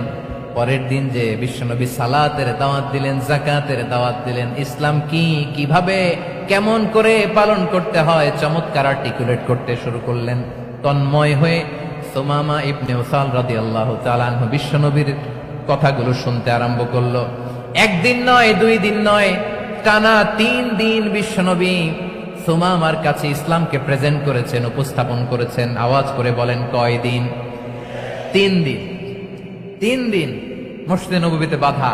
আর সাহাবীদেরকে বললেন তার খোঁজ খবর নিও, তোমরা যে রুটি বানাও এর মধ্যে সবচেয়ে ভালো আটার রুটিটা তারে দিও, সবচেয়ে রিফাইন্ড খেজুর, যেটা পিওর খেজুর, এটা তারে দিও। আর বিশ্বনবী নিজের উট থেকে দুধ দহন করে ওনার বাড়ির এক কর্মচারীকে বলেছেন, দুধ দহন করে সুমামার জন্য নিয়ে যেও। সুবহানাল্লাহ পড়বেন না?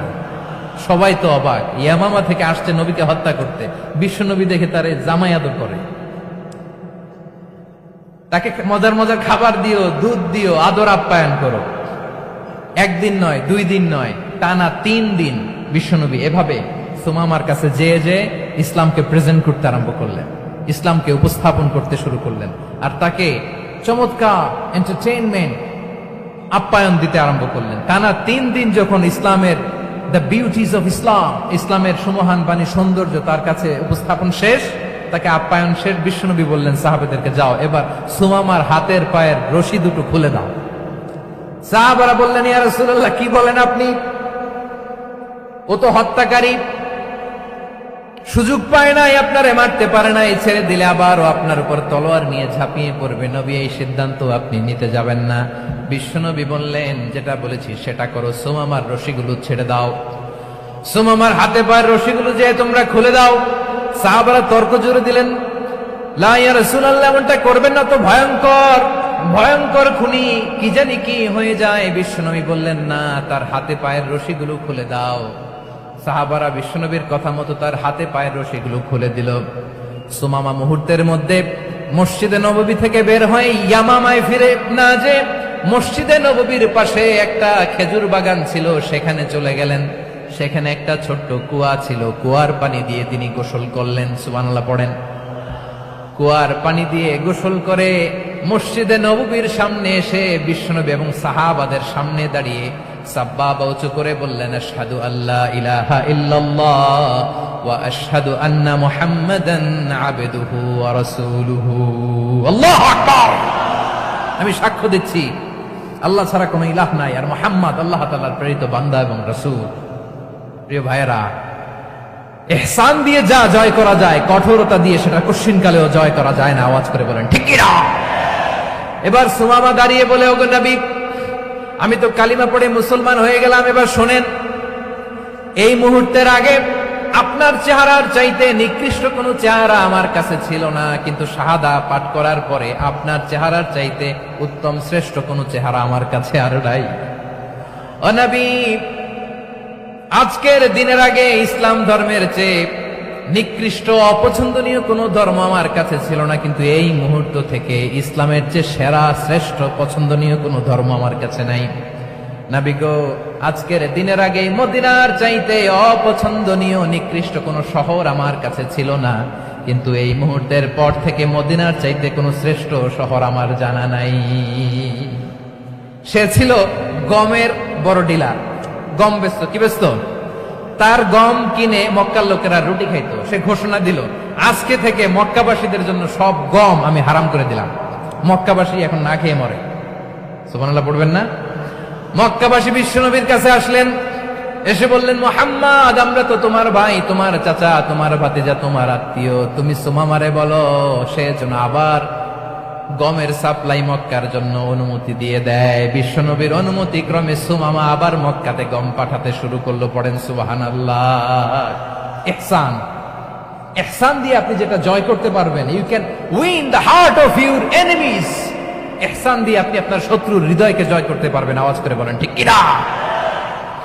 এজন্য আল্লাহ বললেন, ওয়ানফিকু ফি সাবিলিল্লাহি ওয়ালা তুলকু বিআইদিকুম ইলাত তাহলুকাহ ওয়া আহসিনু ইন্নাল্লাহা ইউহিব্বুল মুহসিনিন।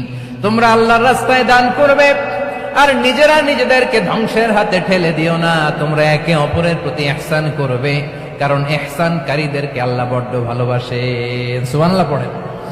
আবার সূরা রহমানে আল্লাহ বললেন, হাল জাযাউল ইহসানি ইল্লাল ইহসান ফাবিআইয়ি আলা, সবাই পড়েন, ফাবিআইয়ি আলাই রাব্বিকুমা তুকাযযিবান। ইহসানের প্রতিদান হিসেবে ইহসানি হয়। বিশ্বনবী সুমামার প্রতি যেমন ইহসান করেছেন, সুমামাও ঠিক তেমন ইহসান ফিরিয়ে দিয়েছে। ঠিক কিনা বলেন? তাহলে এক নম্বরে হচ্ছে আদ, ন্যায় বিচার। দুই নম্বরে সবাই বলেন ইহসান, সদাচরণ। ইহসান দুই ধরনের প্রিয় ভাই, ইহসান ফিল ইবাদা, ইহসান ফিল মুআমালা। ইহসান ফিল ইবাদা হচ্ছে একাগ্র অনুভবে ইবাদতে ডুব দেওয়া, এর নাম ইবাদতের ইহসান। সুবহানাল্লাহ পড়ে। বিশ্বনবী বলেন ইহসান মানে কি জানো নাকি? হাদিসে জিবরিলে সাইয়েদনা জিবরিল আলাইহিস সালাম বিশ্বনবীকে বললেন, আখবিরনি আনিল ইহসান। নবী আমাদেরকে বলেন ইহসান মানে কি? বিশ্বনবী বললেন, আনতা আবুদাল্লাহা কাআন্নাকা তারাহু ফাইন লাম তাকুন তারাহু ফাইন্নাহু ইয়ারাক। ইহসান মানে হলো এমন ভাবে তুমি আল্লাহর সামনে নিজেকে উজাড় করে ইবাদত করবে, তুমি ভাববে তুমি আল্লাহকে দেখতে পাচ্ছ। আর এটা যদি ভাবা তোমার জন্য কঠিন হয়ে যায়, অন্তত এতটুকু তুমি ভাববা যে আল্লাহ তোমাকে দেখতে পাচ্ছেন। ঠিক কিনা বলেন? ও আমার বীর চট্টলার ভাইয়েরা, কেউ যেটা দেখে না সেটা দেখে কে? এই বিশ্বাস হৃদয়ের মধ্যে আছে? নামাজে যখন দাঁড়ান এই ফিলিংসটা আনা যাবে? হ্যাঁ, এশার সালাত তো এখনো হয় নাই না? আলোচনা শেষে এশার সালাত এখানে অনুষ্ঠিত হবে, তাই না? আচ্ছা বলুন তো, আমরা এশার সালাত পর্যন্ত বেঁচে থাকবো এই গ্যারান্টি আছে কার কার? হাত তোলেন। কয়েকজন হাত তুলছে পেছনে, না বুঝে তুলে ফেলছে। এশা পর্যন্ত যে আমরা হায়াত পাবো কোনো গ্যারান্টি আছে? সবাই আওয়াজ করে বলেন, গ্যারান্টি আছে? গ্যারান্টি নাই। এই জন্য বিষ্ণু ইসলাম বলেছে, এমন ভাবে নামাজে দাঁড়াও, ইবাদত করো, মনে করো হতে পারে এটাই আমার জীবনের শেষ নামাজ। Perform the salah as if this is your last and final prayer. এমন ভাবে সালাতে দাঁড়াও, ভাবো হতে পারে এটাই তোমার জীবনের শেষ নামাজ। এমন ভাবে নামাজে দাঁড়াও, ভাবো এটাই শেষ নামাজ। তাহলে নামাজে একাগ্রতা বাড়ায় দিবে কে? ফলে ইবাদতের ইহসান আমাদের অর্জিত হবে। আর মুআমালাতে ইহসান হলো, বিশ্বনবী বলেন, ইন্নাল্লাহা তাবারাকা ওয়া তাআলা কাতাবাল ইহসানা আলা কুল্লি শাই, ফাইযা কাতালতুম ফাআহসিনুল কিতলা ওয়া ইযা যাবাহতুম ফাআহসিনুয যাবহা ওয়ালিয়ুহিদ্দা আহাদুকুম শাফরাতাহু ওয়ালিয়ুরিহ যাবিহাতাহু। ইহসান দুই ধরনের। আওয়াজ করে বলতে হবে, কয় ধরনের? সবাই বলুন আওয়াজ করে, কয় ধরনের? একটা হচ্ছে ইহসান ফিল ইবাদা, ইবাদতে ইহসান। ইবাদতে ইহসান কি? একাগ্র অনুভব দিয়ে ইবাদত করা, মন প্রাণ দিয়ে ইবাদত করা। আর মুআমালাতে ইহসান কি? সব কাজে, দৈনন্দিন কাজে, কর্মে, সামাজিক অ্যাক্টিভিটিতে কোমলতা প্রদর্শন করা, অনুগ্রহের সাথে সবকিছু করা। আল্লাহ তাআলা ইন্নাল্লাহা তাবারাকা ওয়া তাআলা কাতাবাল ইহসানা আলা কুল্লি শাই, তিনি সবকিছুর ব্যাপারে ইহসানকে আবশ্যক করেছেন। সবকিছু, মুমিনের সব কাজে ইহসানের পরশ থাকবে। ওয়া ইযা কাতালতুম ফাহসিনুল কিতলা, বিষ্ণু বলেন তুমি যখন কাউকে হত্যা করো ইহসানের সাথে করো। সুবহানাল্লাহ পড়বেন না? যখন হত্যা করো তখনও ইহসানের সাথে। আচ্ছা হত্যা করবো আবার ইহসান আসবে করতে করে, তো মেরেই ফেলবো আমি। আল্লাহ, ও ভাই একজন খুন করেছে, খুনি, রাষ্ট্রীয় আইনে তার শাস্তি হয়েছে ডেথ পেনাল্টি, মৃত্যুদণ্ড। এখন মৃত্যুদণ্ড দেখে আপনি যেমনি মন চায় তেমনি মারবেন লোকটারে? ওর নাক কেটে ফেলতে পারবেন? ওর কান কাটতে পারবেন? ওর চোখ উপড়ে ফেলতে পারবেন আপনি? যেমন মন চায় তার অঙ্গহানি করা যাবে না। ইহসানের সাথে তাকে হত্যা করো। সুবহানাল্লাহ, this is Islam, this is the true essence of Islam. ওয়াইদা যাবাহতুম ফাহসিনু যাবহা, যখন জবাই করবে তখনও ইহসানের সাথে জবাই করো। করব জবাই, ওইখানেও নাকি ইহসান। আচ্ছা, কুরবানির দিন আমরা পশুগুলোরে কি করি বলেন সবাই আওয়াজ করে? জবাই। জবাই মানে তো এটার মেরেই ফেলতেছি, একটু পরে তো টুকরো টুকরো করে গোশতগুলো খাবো, এটা তো খাবো, এটা তো মেরেই ফেলবো। বিষ্ণু বলে না, জবাইয়ের মধ্যেও মুমিনের জবাইয়ের ভেতরেও ইহসানের পরশ থাকা চাই। যখন জবাই করবে প্রাণীটাকে হাত পা টাইট করে বেঁধে নাও, ছুরিটাকে শার্পেন করে নাও, ধারালো করে নাও, যাতে অল্প সময়ে জবাইটা হয়ে যায়, প্রাণীটা যাতে কম কষ্ট পায়। সুবহানাল্লাহ পড়ে। দিস ইজ কল্ড ইহসান। ইহসান আল্লাহ তাআলা যেমনি আদলের আদেশ করেছেন, ন্যায় বিচার, জাস্টিস এনশিওর করতে বলেছেন, সমাজে ইহসানের ব্যবহার, ইহসানের অনুশীলন তিনি করতে বলেছেন। এজন্য মুমিনের প্রতিটি কাজে, আমার চট্টগ্রামের ভাইয়েরা আমার দিকে তাকান, খেয়াল করে শুনুন, মুমিন জীবনের প্রতিটি কাজে ইহসানের পরশ থাকা চাই। আমরা যেন আমাদের পরিবারের প্রতি ইহসান করি, আমরা যেন আমাদের কর্মচারীদের প্রতি ইহসান করি, আমরা যেন আমাদের কলিগদের প্রতি ইহসান করি, আমরা যেন আমাদের ভাইদের প্রতি ইহসান করি। মুমিন জীবনের প্রতি কাজে ইহসানের পরশ থাকার দরকার আছে না নাই? কথা বুঝতে পেরেছেন? তাহলে আল্লাহ তাআলার তিনটা আদেশ ছিল, কয়টা গেল? ভুলে গেছে, ভুলে গেছে চট্টগ্রাম। তিনটা আদেশের মধ্যে কয়টা বললাম? প্রথমে কি ছিল? আদল। 2 নম্বরে, 3 নম্বরে রব্বুল আলামিন বললেন ওয়া ইতাইদিল কুরবা, নিকটাত্মীয়দেরকে দান করো, নিকট আত্মীয়দেরকে দাও, যারা তোমাদের ব্লাড কানেকশনের আত্মীয় তাদেরকে তোমরা দাও। এখানে জেনারেলি বললেন দাও, কি দিব সেটা তিনি এখানে বলেন নাই, সেটা তিনি সূরাতুল ইসরার মধ্যে বলেছেন। আল্লাহ বলেন ওয়া আতিদাল কুরবা হাক্কাহ, নিকট আত্মীয়দেরকে তাদের অধিকার, তাদের প্রাপ্য তোমরা বুঝিয়ে দাও।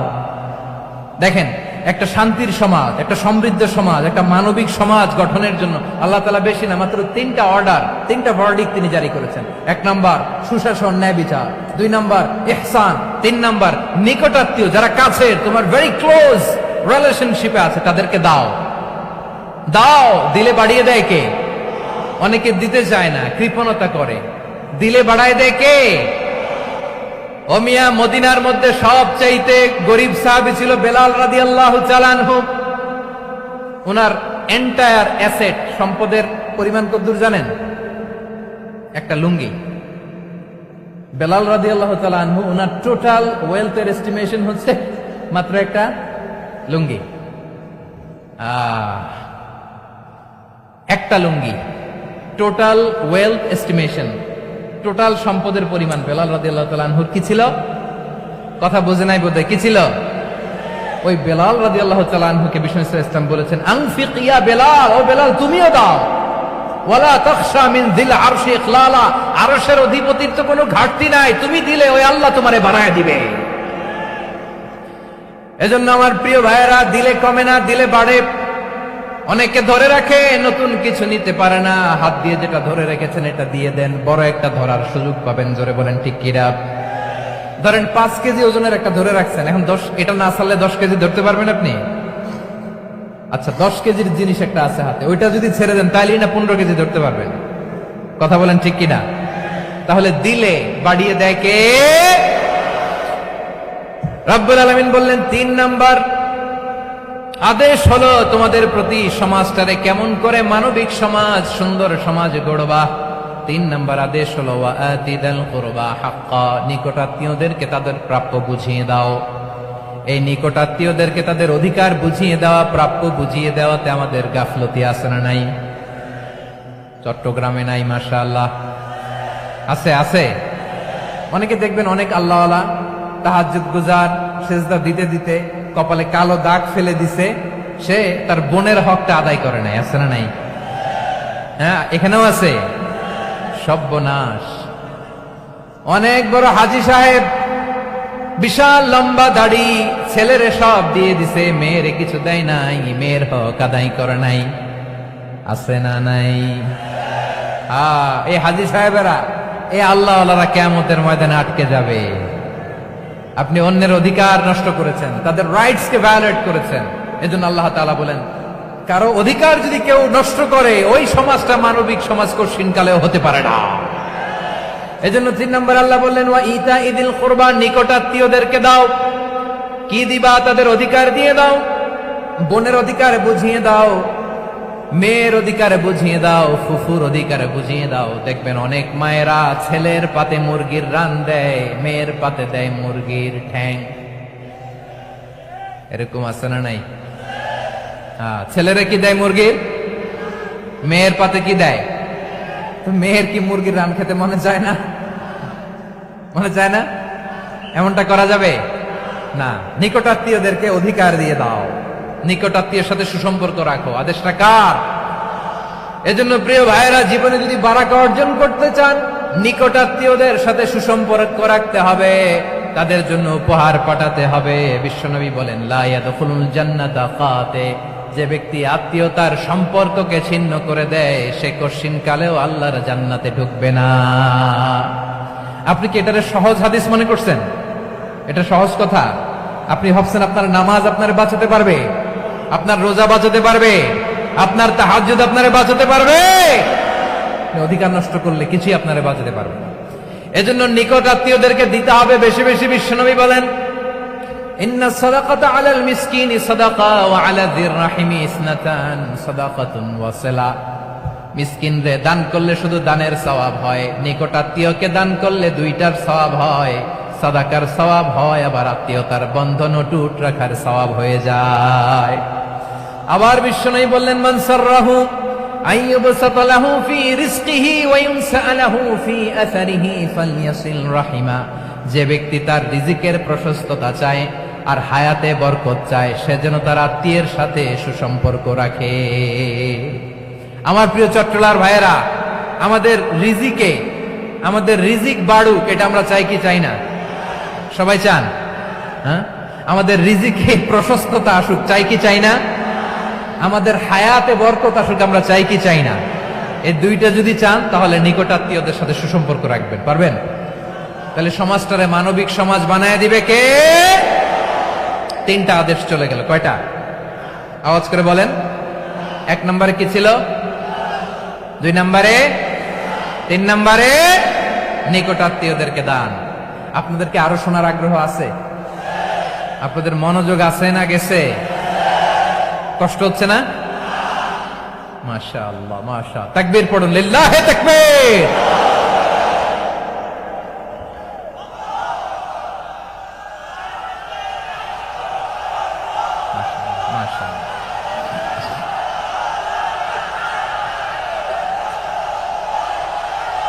আমার প্রিয় ভাইয়েরা, আল্লাহ তাআলা 3টা জিনিসের যেমনি আদেশ করেছেন, অনুরূপভাবে 3টা বিষয় তিনি বারণ করেছেন, নিষেধ করেছেন। ওগুলোর কাছেও যাওয়া যাবে। শুনবেন। রাব্বুল আলামিন বলেন, ওয়ায়ানহা আনিল ফাহশাই ওয়াল মুনকারি ওয়াল বাগি। আমি যেমনি 3টি বিষয়ে আদেশ করলাম, অনুরূপভাবে 3টি বিষয়ে বারণ করলাম, নিষেধ করলাম। আমার 1 নাম্বার নিষেধাজ্ঞা হলো অশ্লীলতার প্রতি। ফাহশা, ওয়ায়ানহা আনিল ফাহশা। আল্লাহ তাআলা অশ্লীলতাকে নিষেধ করেছেন। কোন জিনিসকে? সবাই বলুন, কোন জিনিসকে? যত ধরনের, যত টাইপের, যত ক্যাটাগরির অশ্লীলতা হতে পারে, সব অশ্লীলতাকে হারাম করেছেন কে? ফাহশা মানে কি? কথায়, কাজে, আচরণে, কমেন্ট, ফেসবুকের কমেন্টসে যত ধরনের নোংরামো আছে, যত ধরনের অশ্লীলতা আছে, এটাকে আরবিতে বলে ফাহশা। এটাকে কি বলে? রাব্বুল আলামিন বলেন, কুল ইন্নামা হারামা রাব্বিয়াল ফাওয়াহিশা মা যাহারা মিনহা ওয়া মা বাতান ও নবী, আপনি বলে দেন আমার রব প্রকাশ্য অপ্রকাশ্য, স্পষ্ট কিংবা অস্পষ্ট, দৃশ্যমান কিংবা অদৃশ্যমান সব অশ্লীলতাকে হারাম করেছেন। সব ধরনের অশ্লীলতা হারাম, সব ধরনের। আল্লাহ তাআলা আমাদেরকে অশ্লীলতা থেকে বাঁচান, অশ্লীলতা থেকে তিনি আমাদেরকে হেফাজত করুক, পড়েন আমিন। এবার বলেন, আমাদের সমাজে অশ্লীলতা আছে না নাই? চট্টগ্রামে নাই? আমি কই নাই, ওনারা বলে আছে। দেখছেন, আমি সামহাও বাঁচায় দেওয়া ট্রাই করতেছি, আমি সামহাও বাঁচায় দেওয়া ট্রাই করতেছি, ওনারা বলে আছে। অশ্লীলতা নানা ভাবে, নানা নামে, নানা মোড়কে আমাদের সমাজে আছে না নাই?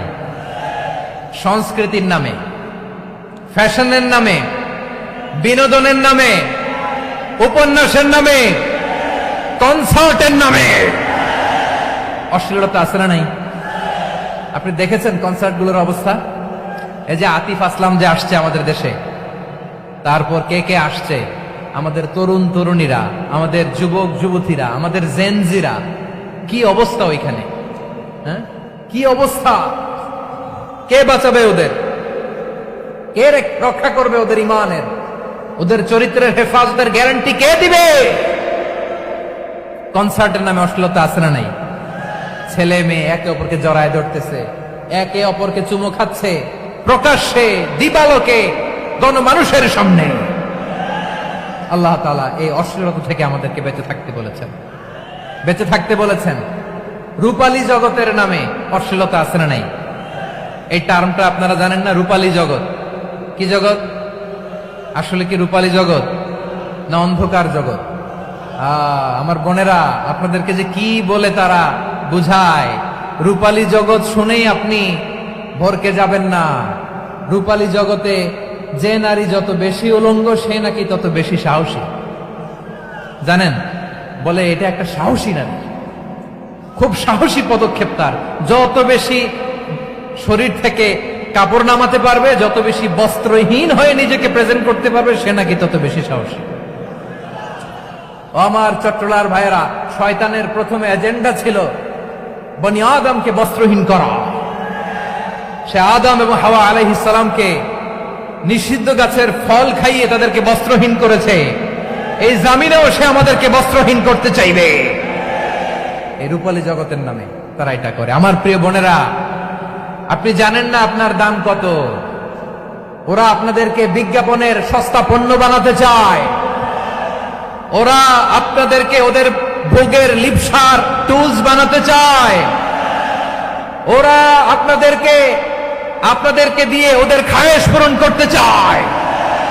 এটা আপনাদের জন্য মোটেও ডিগনিটি নয়, এটা আপনাদের জন্য সম্মান নয়। আপনার সম্মান শালীনতায়, আপনার সম্মান হেজাবে, আপনার সম্মান ভদ্রতায়, আপনার সম্মান আপনার ডিসেন্ট পোশাকে। পোশাক বলে দেয় এই নারীটা ভদ্র না অভদ্র। পোশাক বলে দেয় এই মেয়েটা কোন ঘরের মেয়ে। আওয়াজ করে বলেন ঠিক কিনা? আপনি জানেন না, আপনারা এই সস্তা পণ্য বানায়, ভোগের পণ্য, বিলবোর্ডে আপনাকে উলঙ্গ করে উপস্থাপন করে। এই অশ্লীলতার সাথে ইসলামের কোন সম্পর্ক। এজন্য আল্লাহ বলেন, আমি অশ্লীলতাকে হারাম করেছি।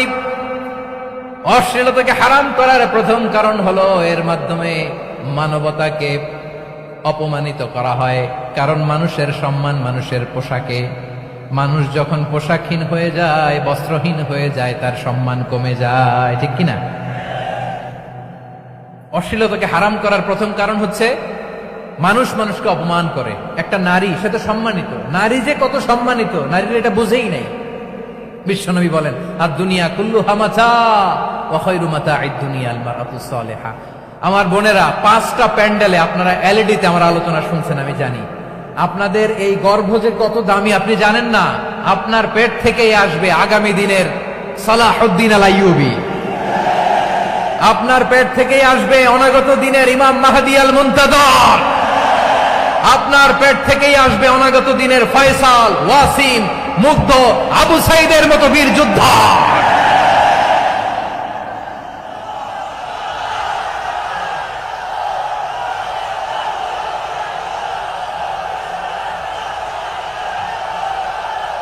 আমার প্রিয় বোনেরা, আমার প্রিয় বোনেরা, বিশ্বনবীর কথার ওজন খেয়াল করেন। আর দুনিয়া কুল্লুহা মাতা ওয়া খায়রু মাতা'আদ দুনিয়াল মারআতুস সালিহা। দুনিয়ার সবকিছুই অ্যাসেট, এর মধ্যে সবচেয়ে দামি অ্যাসেট নেককার নারী। আপনার গর্ভ যে কত দামি আপনি জানেন না। নিজের সময়টাকে কাজে লাগান, কোরআন পড়েন, সুন্নাহ পড়েন। আপনার অনেক দায়িত্ব ঘরে। You are the MD of your family. একটা family it's a very big institution. পরিবার একটা অনেক বড় প্রতিষ্ঠান। And you are the MD of your institution. আপনি এই পরিবারের MD, managing director of your family. এখানে আপনার কত দায়িত্ব। আপনি ছেলে মেয়েদেরকে তারবিয়া করবেন। আপনি আপনার স্বামীর জন্য ঘরটারে জান্নাতের নীর বানাবেন। আপনার জন্য জান্নাতের ডুপ্লেক্স বাড়ি ওইখানে তৈরি করে রাখবে কে? আপনি যে কত দামি আপনি জানেন না। নারীদেরকে আল্লাহ বানিয়েছেন উচ্চতর করে, নিম্নতর নয়। নারীদেরকে ছোট্ট জিনিস দিলে এটারে বড় করে দেয়। নারীদেরকে ভ্রূণ দিলে, শুক্রাণু দিলে নারী এটারে বাচ্চা হিসেবে উপহার দেয়, ঠিক কিনা? বিয়ের মাধ্যমে স্বামী যখন তার শুক্রাণু তার স্ত্রীকে উপহার দেয়, স্ত্রী রিটার্নে কি উপহার দেয়? ফুল ফর্ম বেবি, মানব সন্তান। দেখছেন, আপনি দিলেন একটুকুনি, দিছে বিশাল। আপনি যদি নারীকে বাজার এনে দেন, নারী এটাকে সুস্বাদু খাবারে রূপান্তর করে দেয়। আপনি তাকে একটা মুচকি হাসি দিয়ে দেন, সে তার কলিজা দিয়ে দেয়। কিন্তু যদি আপনি তার মনে কষ্ট দেন, সে আপনার জীবনকে জাহান্নাম বানায়া দেয়। খবর আছে, নারীর মন বুঝতে পারলে নেয়ামত, বুঝতে না পারলে কিয়ামত, ঠিক কিনা বলেন? আমার প্রিয় বোনেরা, আপনি যে কত দামি আপনি জানেন না। জানেন না আপনি কত দামি, অনেক দামি আপনি। আপনাদেরকে যেন ভোগের সস্তা পণ্য বানাতে না পারে, আপনাদেরকে সচেতন থাকতে হবে, সজাগ থাকতে হবে, কনসার্ন থাকতে হবে। শয়তানের ওই হাতছানির দিকে আর নজর দেওয়া যাবে না। তাহলে কেন আল্লাহ তাআলা এই ফাহশা, অশ্লীলতাকে হারাম করলেন? এক নাম্বার, এতে হিউম্যান ডিগনিটি কমে। দুই নাম্বার, এতে মানুষের অধিকার নষ্ট হয়। আপনি বিয়ে করেছেন, এরে পরকিয়া করেন, ওর সাথে এরকম আছে না নাই? স্ত্রীর অধিকার নষ্ট করেছেন। আপনি বিবাহ সম্পর্কে আবদ্ধ হয়েছেন তার সাথে, আপনি পরকিয়া করেন ওই ছেলের সাথে, আপনি আপনার হাজবেন্ডের সাথে বিট্রে করেছেন। এজন্য আল্লাহ অশ্লীলতাকে হারাম করেছেন। অশ্লীলতাকে হারাম করার আরেকটা কারণ হচ্ছে আল্লাহ তাআলা এই হিউম্যান জেনারেশনকে, এটাকে প্রিজার্ভ করতে চায়। হিফজুন নাসল, এটা মাকাসিদুশ শরিয়ার অনেক গুরুত্বপূর্ণ একটা মাকাসিদ, অনেক গুরুত্বপূর্ণ।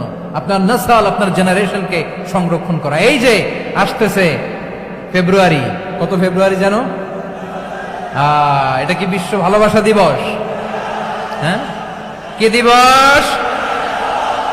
এই বিশ্ব ভালোবাসা দিবসের সাথে মুসলমানদের কোনো সম্পর্ক নাই। আমার প্রিয় ভাইরা, এই যে আপনি অবৈধ সম্পর্কে জড়ালেন, কেন আল্লাহ অশ্লীলতাকে হারাম করেছে দেখেন। বলতেছিলাম যে এটা আপনার নাসল, আপনার জেনারেশন, আপনার লিনিয়েজ, আপনার বংশকে প্রিজার্ভ করা। কে কার বাবা, কে কার মা, বাবা মা জানা, প্রজন্মকে প্রিজার্ভ করা, এটা ইসলাম ওয়াজিব করে দিয়েছে।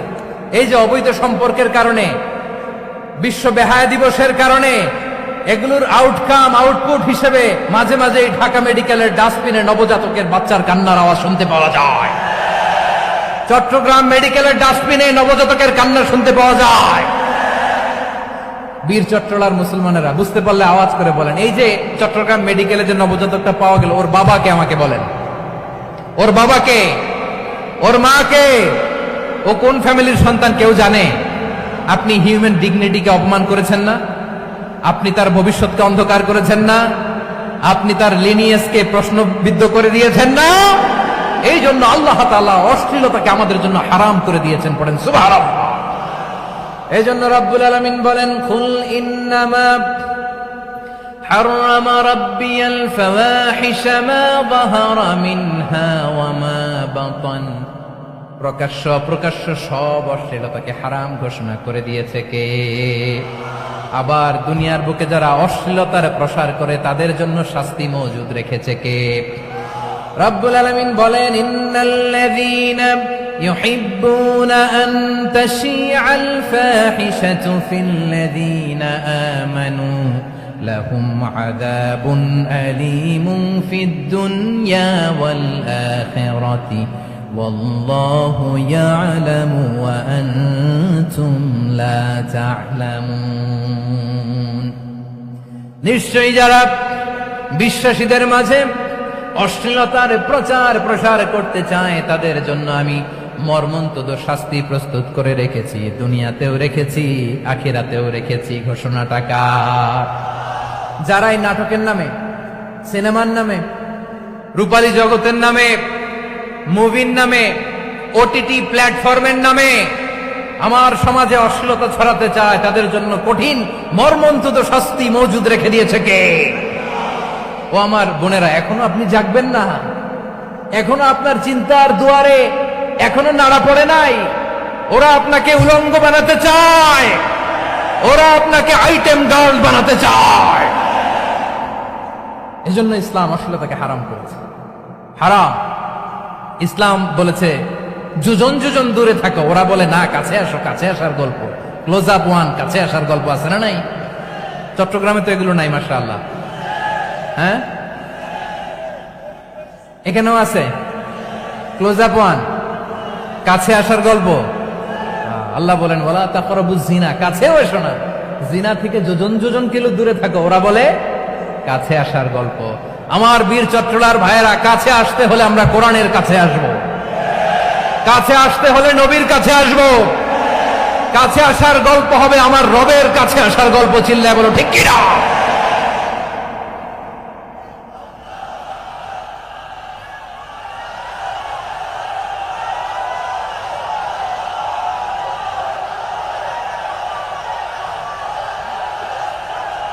বসুন বসুন আমার ভাইয়েরা। তাহলে অশ্লীলতার সাথে আমাদের কোনো সম্পর্ক? সবাই বলতে পারেননি, আওয়াজ করে বলুন, অশ্লীলতার সাথে আমাদের কোনো সম্পর্ক? আমরা এই সমস্ত ক্লোজ আপ ওয়ান, কাছে আসার গল্পের প্রোগ্রামে যাব? আমরা কোন ধরনের অশ্লীল কন্টেন্ট সোশ্যাল মিডিয়ায়, টিভিতে দেখব? কি যুগ যে আমরা কাটাচ্ছি আপনি কল্পনা করতে পারবেন না। পর্ন ইন্ডাস্ট্রি, নারী পুরুষের বস্ত্রহীন যুগল দৃশ্য, এটাকে দিয়ে ওরা কোটি ডলারের ইন্ডাস্ট্রি বানিয়েছে। পুরো মানব ইতিহাসে এরকম জঘন্য সময় মানব ইতিহাস পার করে নাই। পর্ন এটা ইন্ডাস্ট্রি হয়ে গেছে। আমাদের এই যুবকগুলো, জেনজিগুলো, ওদের চরিত্র বাঁচাবে কি করে? কেমন করে হেফাজত করবে ওদের এই মূল্যবান চরিত্র? আমার প্রিয় ভাইরা, এই অশ্লীলতার দ্য লেটেস্ট ভার্সন হচ্ছে LGBTQ, শরীফ থেকে শরীফা। শুনছেন আপনারা? দেখতে পুরুষ, আসলেই পুরুষ, সুস্থ একজন পুরুষ, 4 সন্তানের বাবা, বলে আমি মনে মনে নারী। দেখতে নারী, সুস্থ নারী, আসলেই সে দিব্যি একজন নারী, বলে আমি মনে মনে পুরুষ। সবচেয়ে ভয়ঙ্কর অশ্লীলতার সবচাইতে লেটেস্ট ভার্সন হচ্ছে এই ট্রান্সজেন্ডারিজম। সুস্থ পুরুষ তার বায়োলজিক্যাল গ্রোথকে হরমোন দিয়ে স্টপ করে দিয়ে সে সার্জারি করে নারী হতে চায়, সুস্থ নারী পুরুষ হতে চায়। পুরুষ পুরুষের প্রতি সেক্সুয়ালি আকর্ষণ বোধ করে, এটা লূত আলাইহিস সালামের কওমের মধ্যে ছিল। এটাকেও আল্লাহ কোরআনে ফাহিশা বলেছেন। ওয়ালুতান ইয قال لقومه أتأتون الفاحشة ما سبقكم بها من أحد من العالمين। লূত আলাইহিস সালাম বললেন, তোমরা কি এমন এক অশ্লীল কার্যক্রমে ডুব দিলে নাকি যেটা গোটা বিশ্বের কেউ কখনো করে নাই, তোমরাই প্রথম করেছো? পড়েন নাউযু বিল্লাহ। এই পশ্চিমের এই রোগ আমার দেশে যেন আসতে না পারে, আমাদের সজাগ থাকতে হবে। প্রিয় ভাইরা, চিল্লায় বলেন ঠিক কিনা? পশ্চিমের অবস্থা ভয়ঙ্কর। পাশ্চাত্যে, আমি যুক্তরাষ্ট্রে ছিলাম অনেকদিন, কয়েক মাস, বিভিন্ন স্টেটে ঘুরেছি। গার্ডিয়ানরা উদ্বিগ্ন, ছেলে মেয়েদেরকে, ছোট্ট ছেলে মেয়ে, ওদেরকে জিজ্ঞেস করে, তুমি how do you feel right now inside yourself? তুমি ভিতরে ভিতরে কেমন ফিল করো? তোমার কি ছেলে ছেলে লাগে না মেয়ে মেয়ে লাগে? আচ্ছা বলেন, এই ছোট্ট বাচ্চাটাও কি এগুলো জেন্ডার অ্যাসাইনমেন্ট বলতে এগুলো কিছু বুঝে? এইভাবে মিসগাইড করা হচ্ছে। কৌতূহল বশত ছোট্ট ছেলে যদি বলে আমার তো মেয়ে মেয়ে লাগে, তখন বলে যে না তুমি মেয়ে, ছেলে না। মা বাবা বাধা দিলে ওকে আলাদা গভর্নমেন্ট হাউসে নিয়ে যাবে। ভয়ঙ্করতম অবস্থা। আমরা একটা সময়ে শুনতাম যে হুজুর আমার ছেলেটা খুব ভালো, হাফেজে কোরআন, আল্লাহওয়ালা। হুজুর আমার ছেলে দাড়ি রাখছে, আল্লাহওয়ালা। হুজুর আমার ছেলে 5 ওয়াক্ত সালাত জামাতের সাথে পড়ে, তার মানে আল্লাহওয়ালা। পশ্চিমে যে আমি কি শুনছি জানেন? ওরা বলে হুজুর আমার ছেলেটা ইউনিভার্সিটির একটা মেয়ের সাথে প্রেম করে, ও খুব আল্লাহওয়ালা, হুজুর দোয়া করবেন। এর কারণ ওদের কাছে আল্লাহওয়ালার ক্রাইটেরিয়া হচ্ছে হুজুর আমার ছেলেটা আরেক ছেলের পছন্দ করে নাই, আমার মেয়েটা আরেক মেয়েকে ভালোবাসে নাই, এজন্য আমার ছেলেটা আল্লাহওয়ালা, হুজুর ওর জন্য একটু দোয়া করে দিয়ে। কি চ্যালেঞ্জ ওরা ফেস করতেছে।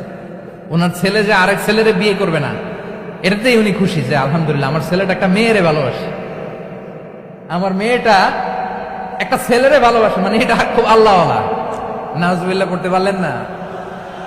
এজন্য অশ্লীলতার সাথে আমাদের কোনো সম্পর্ক।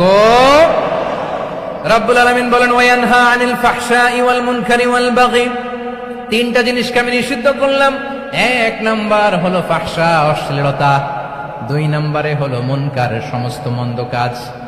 আপনাদের মনোযোগ আছে না? শেষ করে দিব? আর 2-1 মিনিট শুনবেন? আচ্ছা বলি তাহলে, আর 2-1 মিনিট। তাহলে নিষেধাজ্ঞা জারি করেছেন 3টা জিনিসের উপর। 1 নাম্বার কি? ফাহশা, অশ্লীলতা। 2 নাম্বার মুনকার। মুনকার মানে হচ্ছে যত মন্দ কাজ, খারাপ কাজ, বাজে কাজ, এটার বলে মুনকার। এটার কি বলে? আপনারা পড়ছেন না? তা'মুরুনা বিল মা'রুফি ওয়া তানহাউনা আনিল মুনকার। ভালো কাজের আদেশ, সৎ কাজের আদেশ, অসৎ কাজের নিষেধ। মুনকার, মুনকার হচ্ছে মানুষের স্বাভাবিক বিবেকবোধ যেটাকে খারাপ বলে, ওইটাই মুনকার।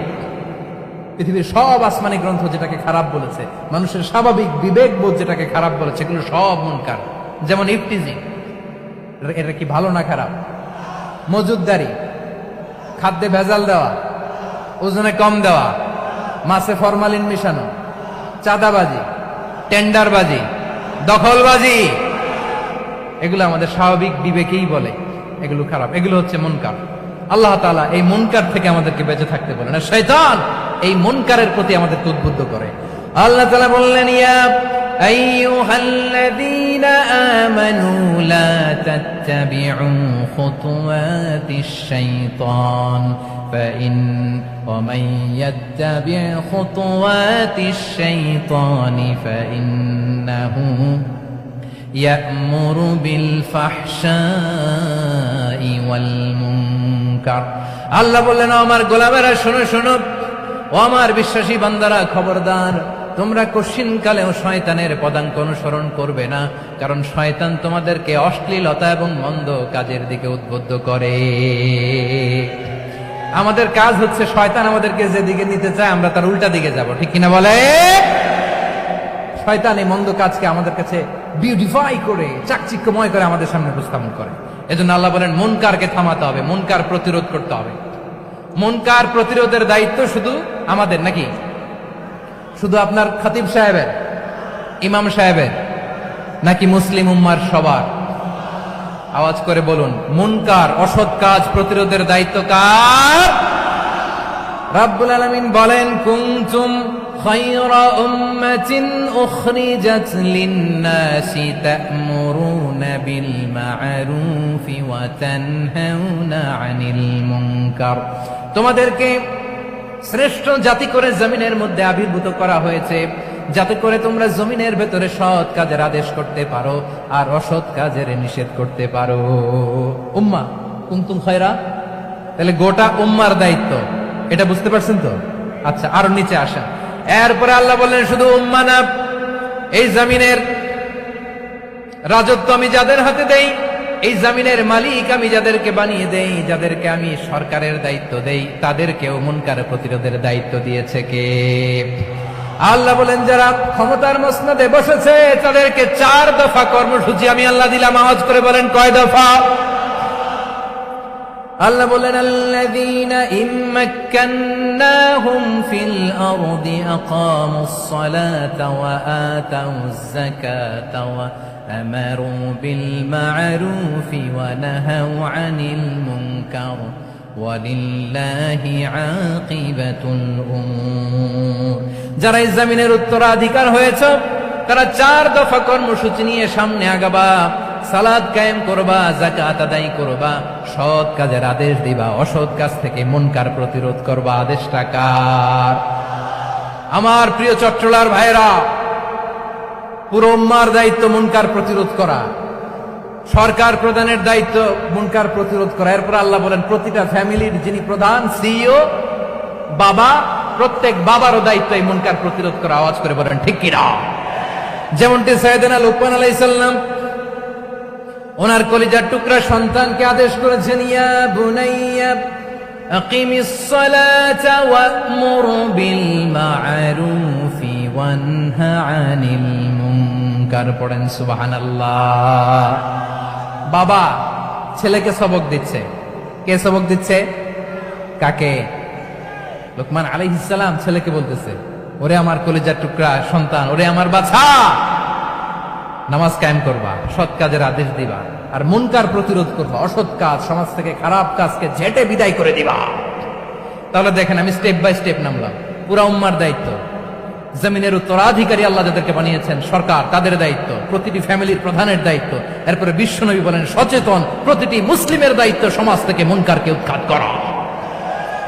বিশ্বনবী বলেছেন, মান রাআ মিনকুম মুনকারান ফালিয়ুগাইয়িরহু বিয়াদিহি ফাইন লাম ইস্তাতি ফাবিলিসানিহি ওয়া ইন লাম ইস্তাতি ফাবিকলবিহি ওয়া যালিকা আযআফুল ঈমান। সমাজে যে মুনকার দেখবে, খারাপ কাজ দেখবে, সে যেন হাত দিয়ে সেটাকে থামায়। কি দিয়ে? আপনাদের তো হাত নাই না?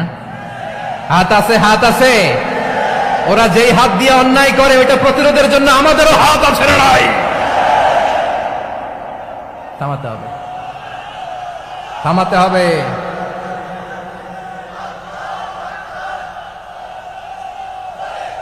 বসুন আমার প্রিয় ভাইয়েরা, ওরা ওদের যে হাত দিয়ে টেন্ডারবাজি করে, চাঁদাবাজি করে, ইফটিজিং করে, দখলবাজি করে, যে হাত দিয়ে, ওই মুনকার থামায় দেওয়ার জন্য আল্লাহর দেয়া আমাদেরও দুটি হাত আছে না নাই? আমাদেরও হাত আছে। থামাইতে হবে, থামাইতে হবে, হিম্মত করতে হবে। আমার প্রিয় ভাইয়েরা, না থামালে আমরাই ডুববো শেষমেশ। আমাদের বাঁচার জন্য হলেও থামাইতে হবে। রব্বুল আলামিন বলেন, ওয়াত্তাকু ফিতনাতাল লা তুসিবান্নাল্লাযীনা যালামু মিনকুম খাসসা।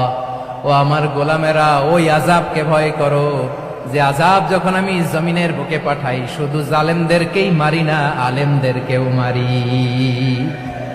আযাব যখন আসে তখন শুধু জালিমই মরে না, আলেমও মরে। জানেন, মুসা আলাইহিস সালামের পায়ে একবার একটা লাল পোকা কামড় দিয়েছে, লাল পিঁপড়া। লাল পিঁপড়া কামড় দিলে খুব আরাম লাগে না? কি লাগে? হ্যাঁ, জলে না? লাল একটা পিঁপড়া কামড় দিছে, তো উনি রেগে মেগে পাশি দেখে লাল পিঁপড়ার বাসা, পা দিয়ে ডলে মুছে সবগুলো পিঁপড়া মেরে ফেলছে। এই ঘটনাটা আল্লাহ ঘটিয়েছেন এজন্য মুসা আলাইহিস সালাম ছিলেন কালিমুল্লাহ, সরাসরি আল্লাহর সাথে কথা বলতেন। তিনি আল্লাহকে জিজ্ঞেস করেছিলেন, আল্লাহ তুমি যখন কোন জনপদে আযাব পাঠাও, শাস্তি দাও, ওখানকার শুধু জালেমরাই তো মরে না, ভালো মানুষগুলাও মরে, তো আযাব দিবা মুশরিকদের উপর দিবা, অবাধ্যদের উপর দিবা, ভালো মানুষগুলারে মারো কেন? আল্লাহ বললেন, মুসা তোমার যে কামড় দিছিল পায়ের মধ্যে পিঁপড়া, কয়টা পিঁপড়া? জোরে বলেন। একটা পিঁপড়া, সবগুলারে মারলা কেন? রেগে মেগে পুরো পিঁপড়ার বাসা ভেঙে মেসাকার করলা কেন? এই মুসা, আমি যখন অ্যাকশনে যাই, আমি যখন শাস্তি দেই, তখন এত বাস বিচার করা হয় না, বাস বিচার করা যায় না। তখন অ্যাকশনে যাওয়া হয়, ওইটা ডাইরেক্ট অ্যাকশন হয়ে যায়। চিল্লায় আপনার ঠিক কিনা? এজন্য আমাদের বাঁচার জন্য হলে ওই পাপ থামাতে হবে, এই শয়তানের অট্টহাসি থামাতে হবে, অন্যায় অপরাধ সমাজ থেকে আমাদের থামাতে হবে। কারণ আযাব আসলে ওরাও মরবে, আমরাও মরব। একটা জাহাজ 2 তলা, আপনি আছেন 2য় তলায়, শুনতেছেন? শুনতেছেন? জাহাজ কয় তলা? আপনি কোন তলায়? 2য় তলায়। নিচের তলার কিছু লোক জাহাজের তলা ছিদ্র করতে আরম্ভ করছে। কি ছিদ্র করতেছে? আচ্ছা, জাহাজের তলা ছিদ্র করলে তলা দিয়ে কি ঢুকে? এখন আপনি যদি বলেন আমার কি, আমি তো 2 তলায়, আমার কি, আমি তো সেফ, আমি তো সেফ জোন, আমি তো ভালো আছি, আমি তো ভালো আছি, ওরা ছিদ্র করে ওরা মরবে। আসলে কি শুধু ওরা মরবে? নাকি তলা ফুটো হলে ভিতরে পানি ঢুকলে আপনারও শরীর সমাধি হবে? তলা দিয়ে যখন পানি ঢুকবে, জাহাজ ঢুকলে আপনিও মরবেন। এজন্য নিজে মরার আগে ওই পাগলগুলোর নিচতলায় যে থামাতে হবে। চিল্লায় বলেন ঠিক কিনা? এজন্য আল্লাহ বললেন মুনকার প্রতিরোধের দায়িত্ব সমাজের টপ টু বটম সবার। পুরো আম্মার দায়িত্ব, সরকার প্রধানের দায়িত্ব, প্রতিটি ফ্যামিলির প্রধান বাবার দায়িত্ব, বিশ্বনবী বললেন প্রতিটি সচেতন মুসলিমের দায়িত্ব। এজন্য মুনকার প্রতিরোধ করার দরকার আছে না নাই? সমাজে এই যে ইফটিজিং হয়, আপনার বোনের বয়সী একটা মেয়েকে কিছু বকাটে টিটকারি করে, এই বলে সেই বলে, নোংরা কথা বলে, রাস্তায় দেখেও আপনি পাশ দিয়ে না দেখার মতো চলে যান কেন? আপনি দাঁড়ান না কেন? আপনি দাঁড়ালেই তো থেমে যাবে, কারণ সত্যের যে শক্তি তার সামনে মিথ্যা মুখ থুবড়ে পড়ে। আপনার সামনেও কিছুই না, নাথিং। আপনি দাঁড়ান, ওকে প্রশ্ন করেন যে আমার বোনকে তুমি ডিস্টার্ব করো কেন? আপনাকে দেখে আরো 5 জন দাঁড়াবে, 5 জনকে দেখে আরো 10 জন দাঁড়াবে। আমাদের নীরবতা আর আমাদের নিশ্চুপ থাকাই জালিমদেরকে আরো শক্তিশালী জালিম বানিয়েছে। এজন্য মুনকার প্রতিরোধের দায়িত্ব আমাদের সবার। টেন্ডারবাজি, চাঁদাবাজি, দুর্নীতি, অপরাধ, দখলদারিত্ব, মজুদদারি, এগুলো সব কিছু একসাথে প্রতিরোধ করতে হবে। ঠিক কিনা বলেন? একটা মানবিক সমাজ যদি চাই, প্রতিরোধ করতে হবে। প্রিয় ভাইয়েরা, আল্লাহর শপথ নিয়ে বলি, এই নাসিহাত গুলো সবার জন্য, সব দলের জন্য, সব মতের মানুষের জন্য। আমরা কোনো দলের প্রতি মানুষকে ডাকি না, আমরা ডাকি ইসলামের দিকে। সব দলের, সব মতের, সব মানুষদেরকে আমরা আহ্বান জানাই, আসুন আমরা একটা সুন্দর সমাজ বিনির্মাণ করি। এই যে নতুন বাংলাদেশের এক সুযোগ এসেছে, আর জীবনে হয়তো আসবে না, সামনের 100 বছরে এই সময় আসবে না। আসুন দেশটাকে আমরা সাজাই, আসুন আমরা দুর্নীতি বন্ধ করি, আসুন আমরা চাঁদাবাজি বন্ধ করি, আসুন আমরা দখলদারিত্ব বন্ধ করি, আসুন আমরা এক দল আরেক দলকে নিশ্চিহ্ন করার যে রাজনীতি, এটা বন্ধ করি। সব দলের প্রতি আমার আহ্বান। আমি কিছুদিন আগে একটা নিউজ দেখলাম, ওই যে লন্ডনে বসে জনাব তারেক রহমান সাহেবকে আমি ধন্যবাদ দিতে চাই। উনি সংবাদ শোনা মাত্রই ওনার দলের অনেক চাঁদাবাজকে উনি বহিষ্কার করেছেন। I do appreciate. প্রতিটি দলের এরকম ইনিশিয়েটিভ নেওয়ার দরকার আছে না নাই? যে কোনো দলে এই প্র্যাকটিসটা থাকার দরকার আছে না নাই? চাঁদাবাজদের সাথে আপনারা নিজেদেরকে মুক্ত ঘোষণা করবেন যে এরা আমার দলের কর্মী হতে পারে না। আমরা চাঁদাবাজ মুক্ত বাংলাদেশ চাই, জুলুম মুক্ত বাংলাদেশ চাই, ফ্যাসিজম মুক্ত বাংলাদেশ চাই, গুণ খুন খারাপি মুক্ত বাংলাদেশ চাই। আমরা নতুন ভোরের বাংলাদেশ চাই। ওই বাংলাদেশ পাওয়ার জন্য মুনকার প্রতিরোধে, অন্যায় প্রতিরোধে যদি বাঘের বাচ্চার মতো, আবু সাইদের মতো 2 হাত উঁচু করে, বুককে টান টান করে প্রসারিত করে দাঁড়াতে হয়, রাজি আছে মুসলমান? কারা কারা রাজি? আল্লাহকে হাত দেখিয়ে প্রতিজ্ঞা করো।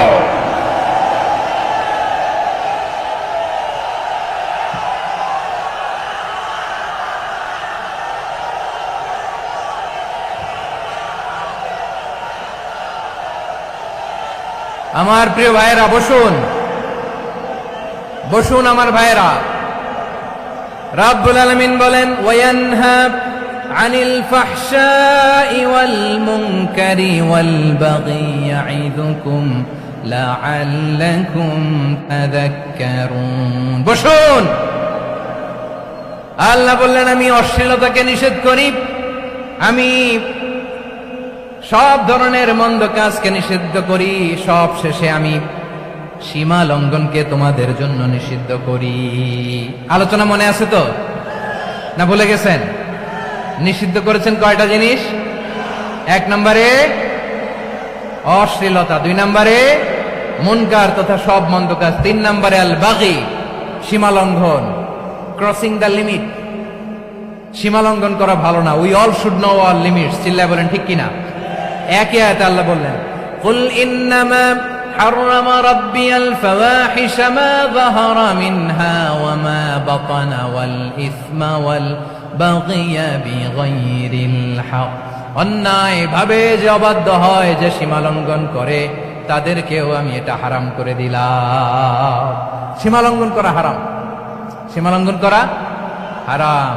আল্লাহ বারবার বারবার আমাদেরকে ওয়ার্নিং দেয়। যখন আমরা থামি না তখন আল্লাহ ধরে, আর যখন ধরে তখন ছাড়ে না। ধরে ধরে ধরে না, ধরলে আল্লাহ। ফেরাউনকে কিন্তু হুট করে ধরে নাই, আপনারা জানেন 9 বার ওয়ার্নিং দিয়েছে। ফেরাউনকে আল্লাহ তাআলা ওয়ার্নিং দিয়েছিল কয়বার? বীর চট্টলার বীর সেনানীরা আওয়াজ করে বলেন, ফেরাউনকে ধরার আগে ওয়ার্নিং দেওয়া হয়েছিল কয়টা? রব্বুল আলামিন বলেন, ওয়ালাকাদ আতাইনা মূসা 9 আয়াতিন বাইয়িনাত, 9টা মুআজিজা দেখিয়েছি। 1 2 3 বারবার এইভাবে রিমাইন্ডার, ওইভাবে রিমাইন্ডার, এইভাবে নসিহত, ওইভাবে দাওয়া। ফাকুলা লাহু কাওলান লাইয়িনা, নরম করে বলো, সফট করে বলো, যত ওয়ে হতে পারে দাওয়া মেথডোলজি। মুসা আলাইহিস সালামের সব অ্যাপ্লাই শেষ, 10ম বারে যে আল্লাহ ধরছে। 10ম বারে যে ধরেছে। এজন্য আল্লাহ বলেন, আমি সীমালঙ্ঘনকে পছন্দ করি না। কোরআনের অন্য আয়াতে বাগীকে বলা হয়েছে আল ইতিদা, সীমালঙ্ঘন যারা করে তাদেরকে আল্লাহ বলেছেন মুতাদিন। وقاتلوا في سبيل الله الذين يقاتلونكم ولا تعتدوا إن الله لا يحب المعتدين। আমি সীমালঙ্ঘনকারীদেরকে কোশ্চিনকালেও পছন্দ করি না। আমরা যেন সীমালঙ্ঘন না করি, রাজি আছেন তো? যে কোনো ক্ষেত্রে ইবাদতে যেন সীমালঙ্ঘন না করি। অনেকে আমরা ইবাদতে সীমালঙ্ঘন করে ফেলি। বিশ্বনবী সাল্লাল্লাহু আলাইহি ওয়াসাল্লাম যেটা শিখিয়েছেন এর বাইরে যে অতিরিক্ত বুজুর্গ হতে চায়, এরকম আছে না? নাই। করা যাবে না, কোনো ক্ষেত্রেই সীমালঙ্ঘন করা যাবে, এমনকি যুদ্ধ ক্ষেত্রেও না। বিশ্বনবী সাল্লাল্লাহু আলাইহি ওয়াসাল্লাম বলেন, খবরদার যুদ্ধ ক্ষেত্রেও সীমালঙ্ঘন করো না। কি সুন্দর ইসলাম আমরা পেয়েছি। বিশ্বনবী বলেন, খবরদার যুদ্ধের ময়দানে কোনো নারীর গায়ে হাত তোলো না, কোনো শিশুর গায়ে হাত তোলো না, কোনো গবাদি পশু হত্যা করো না, কোনো শস্য ক্ষেত্র ধ্বংস করো না, ইবাদতরত অন্য ধর্মের কোনো সন্ন্যাসীর গায়ে হাত তুলো না। বলেন সুবহানাল্লাহ। তাহলে আমরা সীমালঙ্ঘন করতে পারবো? প্রিয় ভাইরা, একটা সুখী, সমৃদ্ধ, শান্তির সমাজ, মানবিক সমাজ যদি আমরা গঠন করতে চাই, আমাদের আল্লাহর দেয়া কয়টা আদেশ মানতে হবে বলেন দেখি? সবাই বলেন কয়টা? আর বেঁচে থাকতে হবে কয়টা জিনিস থেকে? আওয়াজ করে বলেন কয়টা? আচ্ছা, আদেশ নাম্বার 1 কি ছিল বলেন? আল্লাহর আদেশ কি? 1 নাম্বার আদাল, ন্যায়পরায়ণতা। আমরা সুবিচার, সুশাসন, ন্যায় বিচার চাই কি চাই না? 2 নম্বরে কি ছিল? মাশাআল্লাহ, আওয়াজ করে বলেন 2 নম্বরে কি ছিল? ইহসান। আমরা যেন সবার প্রতি দয়া পরবশ হই, ইহসান করি। 3 নম্বরে কি ছিল? নিকটাত্মীয়দের দান করা, তাদের অধিকার প্রাপ্য বুঝিয়ে দেওয়া। পাশাপাশি 3টা জিনিস থেকে আল্লাহ বারণ করেছেন, নিষেধ করেছেন। তার প্রথমটা ফাহশা, অশ্লীলতা। অশ্লীলতার সাথে আমাদের কোনো সম্পর্ক। আজকের এই ঐতিহাসিক চট্টগ্রামের প্যারেড ময়দান থেকে আমরা যত ধরনের মা বাহারা মিনহা মা বাতান, প্রকাশ্য অপ্রকাশ্য, দৃশ্যমান অদৃশ্যমান, সব অশ্লীলতা থেকে নিজেদেরকে মুক্ত ঘোষণা করলাম। অশ্লীলতাকে আমরা না বলে দিলাম। আওয়াজ করে সবাই বলুন নো। অশ্লীলতার সাথে আমাদের কোনো সম্পর্ক। 2 নম্বর নিষেধাজ্ঞা কি ছিল? আল মুনকার, সমাজের যত মন্দ কাজ এগুলোকে আমরা প্রতিরোধ করব। রাজি আছেন তো সবাই? 3 নম্বরে আল বাগী, সীমালঙ্ঘন। কোন মুসলিম সীমালঙ্ঘন করে না, এমনকি যুদ্ধ ক্ষেত্রেও না। আওয়াজ করে বলেন ঠিক কিনা? রাব্বুল আলামিন শেষে বললেন, ইয়াইদুকুম লাআল্লাকুম তাযাক্কারুন, আল্লাহ তোমাদেরকে উপদেশ দেন যাতে তোমরা শিক্ষা গ্রহণ করো। আমরা উপদেশ দিব, আমরা জোর করে কাউকে কিছু মানাতে চাই না। লা ইকরাহা ফিদ্দিন ওয়া যাক্কির ফাইন্না যিকরা তানফাউল মুমিনিন। উপদেশ দিলে এটা মুমিনদের কাজে দেয়। লাস্তা আলাইহিম বিমুসাইতির ইন্নামা আনতা মুযাক্কির। নবী হে, আপনি রিমাইন্ডার দাতা, আপনি উপদেশ দিবেন। আমরাও বিশ্বনবীর এই হাদিসগুলো থেকে, কোরআনের আয়াত থেকে রিমাইন্ডার, এই কথামালা, বাণী বাহক হিসেবে এই বাণীগুলো আপনাদের সাথে কাছে পৌঁছে দিলাম। আমরা আল্লাহ তাআলার কাছে প্রার্থনা করি, আল্লাহ আমরা যেন আদল দিয়ে আমাদের সমাজকে গঠন করতে পারি। আল্লাহ আমরা যেন ইহসান করতে পারি, আমরা যেন নিকটাত্মীয়দের দান করতে পারি। আল্লাহ যত ধরনের অশ্লীলতা, অনাচার, মন্দ কাজ, সীমালঙ্ঘন, অবাধ্যতা থেকে যেন আমরা বেঁচে থাকতে পারি। আল্লাহ তাআলা আমাদের সবাইকে কথাগুলো বোঝার ও আমল করার তৌফিক দান করুন। হাযা মা ইনদি ওয়াল ইলমু ইনদাল্লাহ আলাইহি তাওয়াক্কালতু ওয়া ইলাইহি উনীব। প্রিয় ভাইরা, আমি আপনাদের সবার জন্য দোয়া করি, আপনারাও আমার জন্য দোয়া রাখবেন। আমাদের পাশেই আছেন আমাদের সকলের শ্রদ্ধাভাজন, আমাদের মুরব্বী আওলাদে রাসূল আনোয়ার হোসেন তাহের জাবির আল মাদানী হাফিজাহুল্লাহ ওয়া রাআ। সবাই বসুন, উঠবেন না, কেউ উঠবেন না। উঠলেন কেন? উঠলেন কেন? প্যারেড ময়দানের প্রোগ্রাম তো এরকম হইতে পারবে না। বসুন, এটা আল্লামা সাঈদীর স্মৃতি বিজড়িত মাহফিল। বসুন বসুন, এই মাহফিলের আদব আছে। বসুন বসুন, সুশৃঙ্খল ভাবে আমরা আখির মোনাজাতে অংশগ্রহণ করব। আওলাদ রাসূল আমাদের পাশে আছেন, হুজুর আমাদের সবাইকে নিয়ে প্রাণ ভরে দোয়া করবেন। আপনাদের সবার কাছে আমি দোয়া চাই, আপনাদের সবার জন্য দোয়া করি।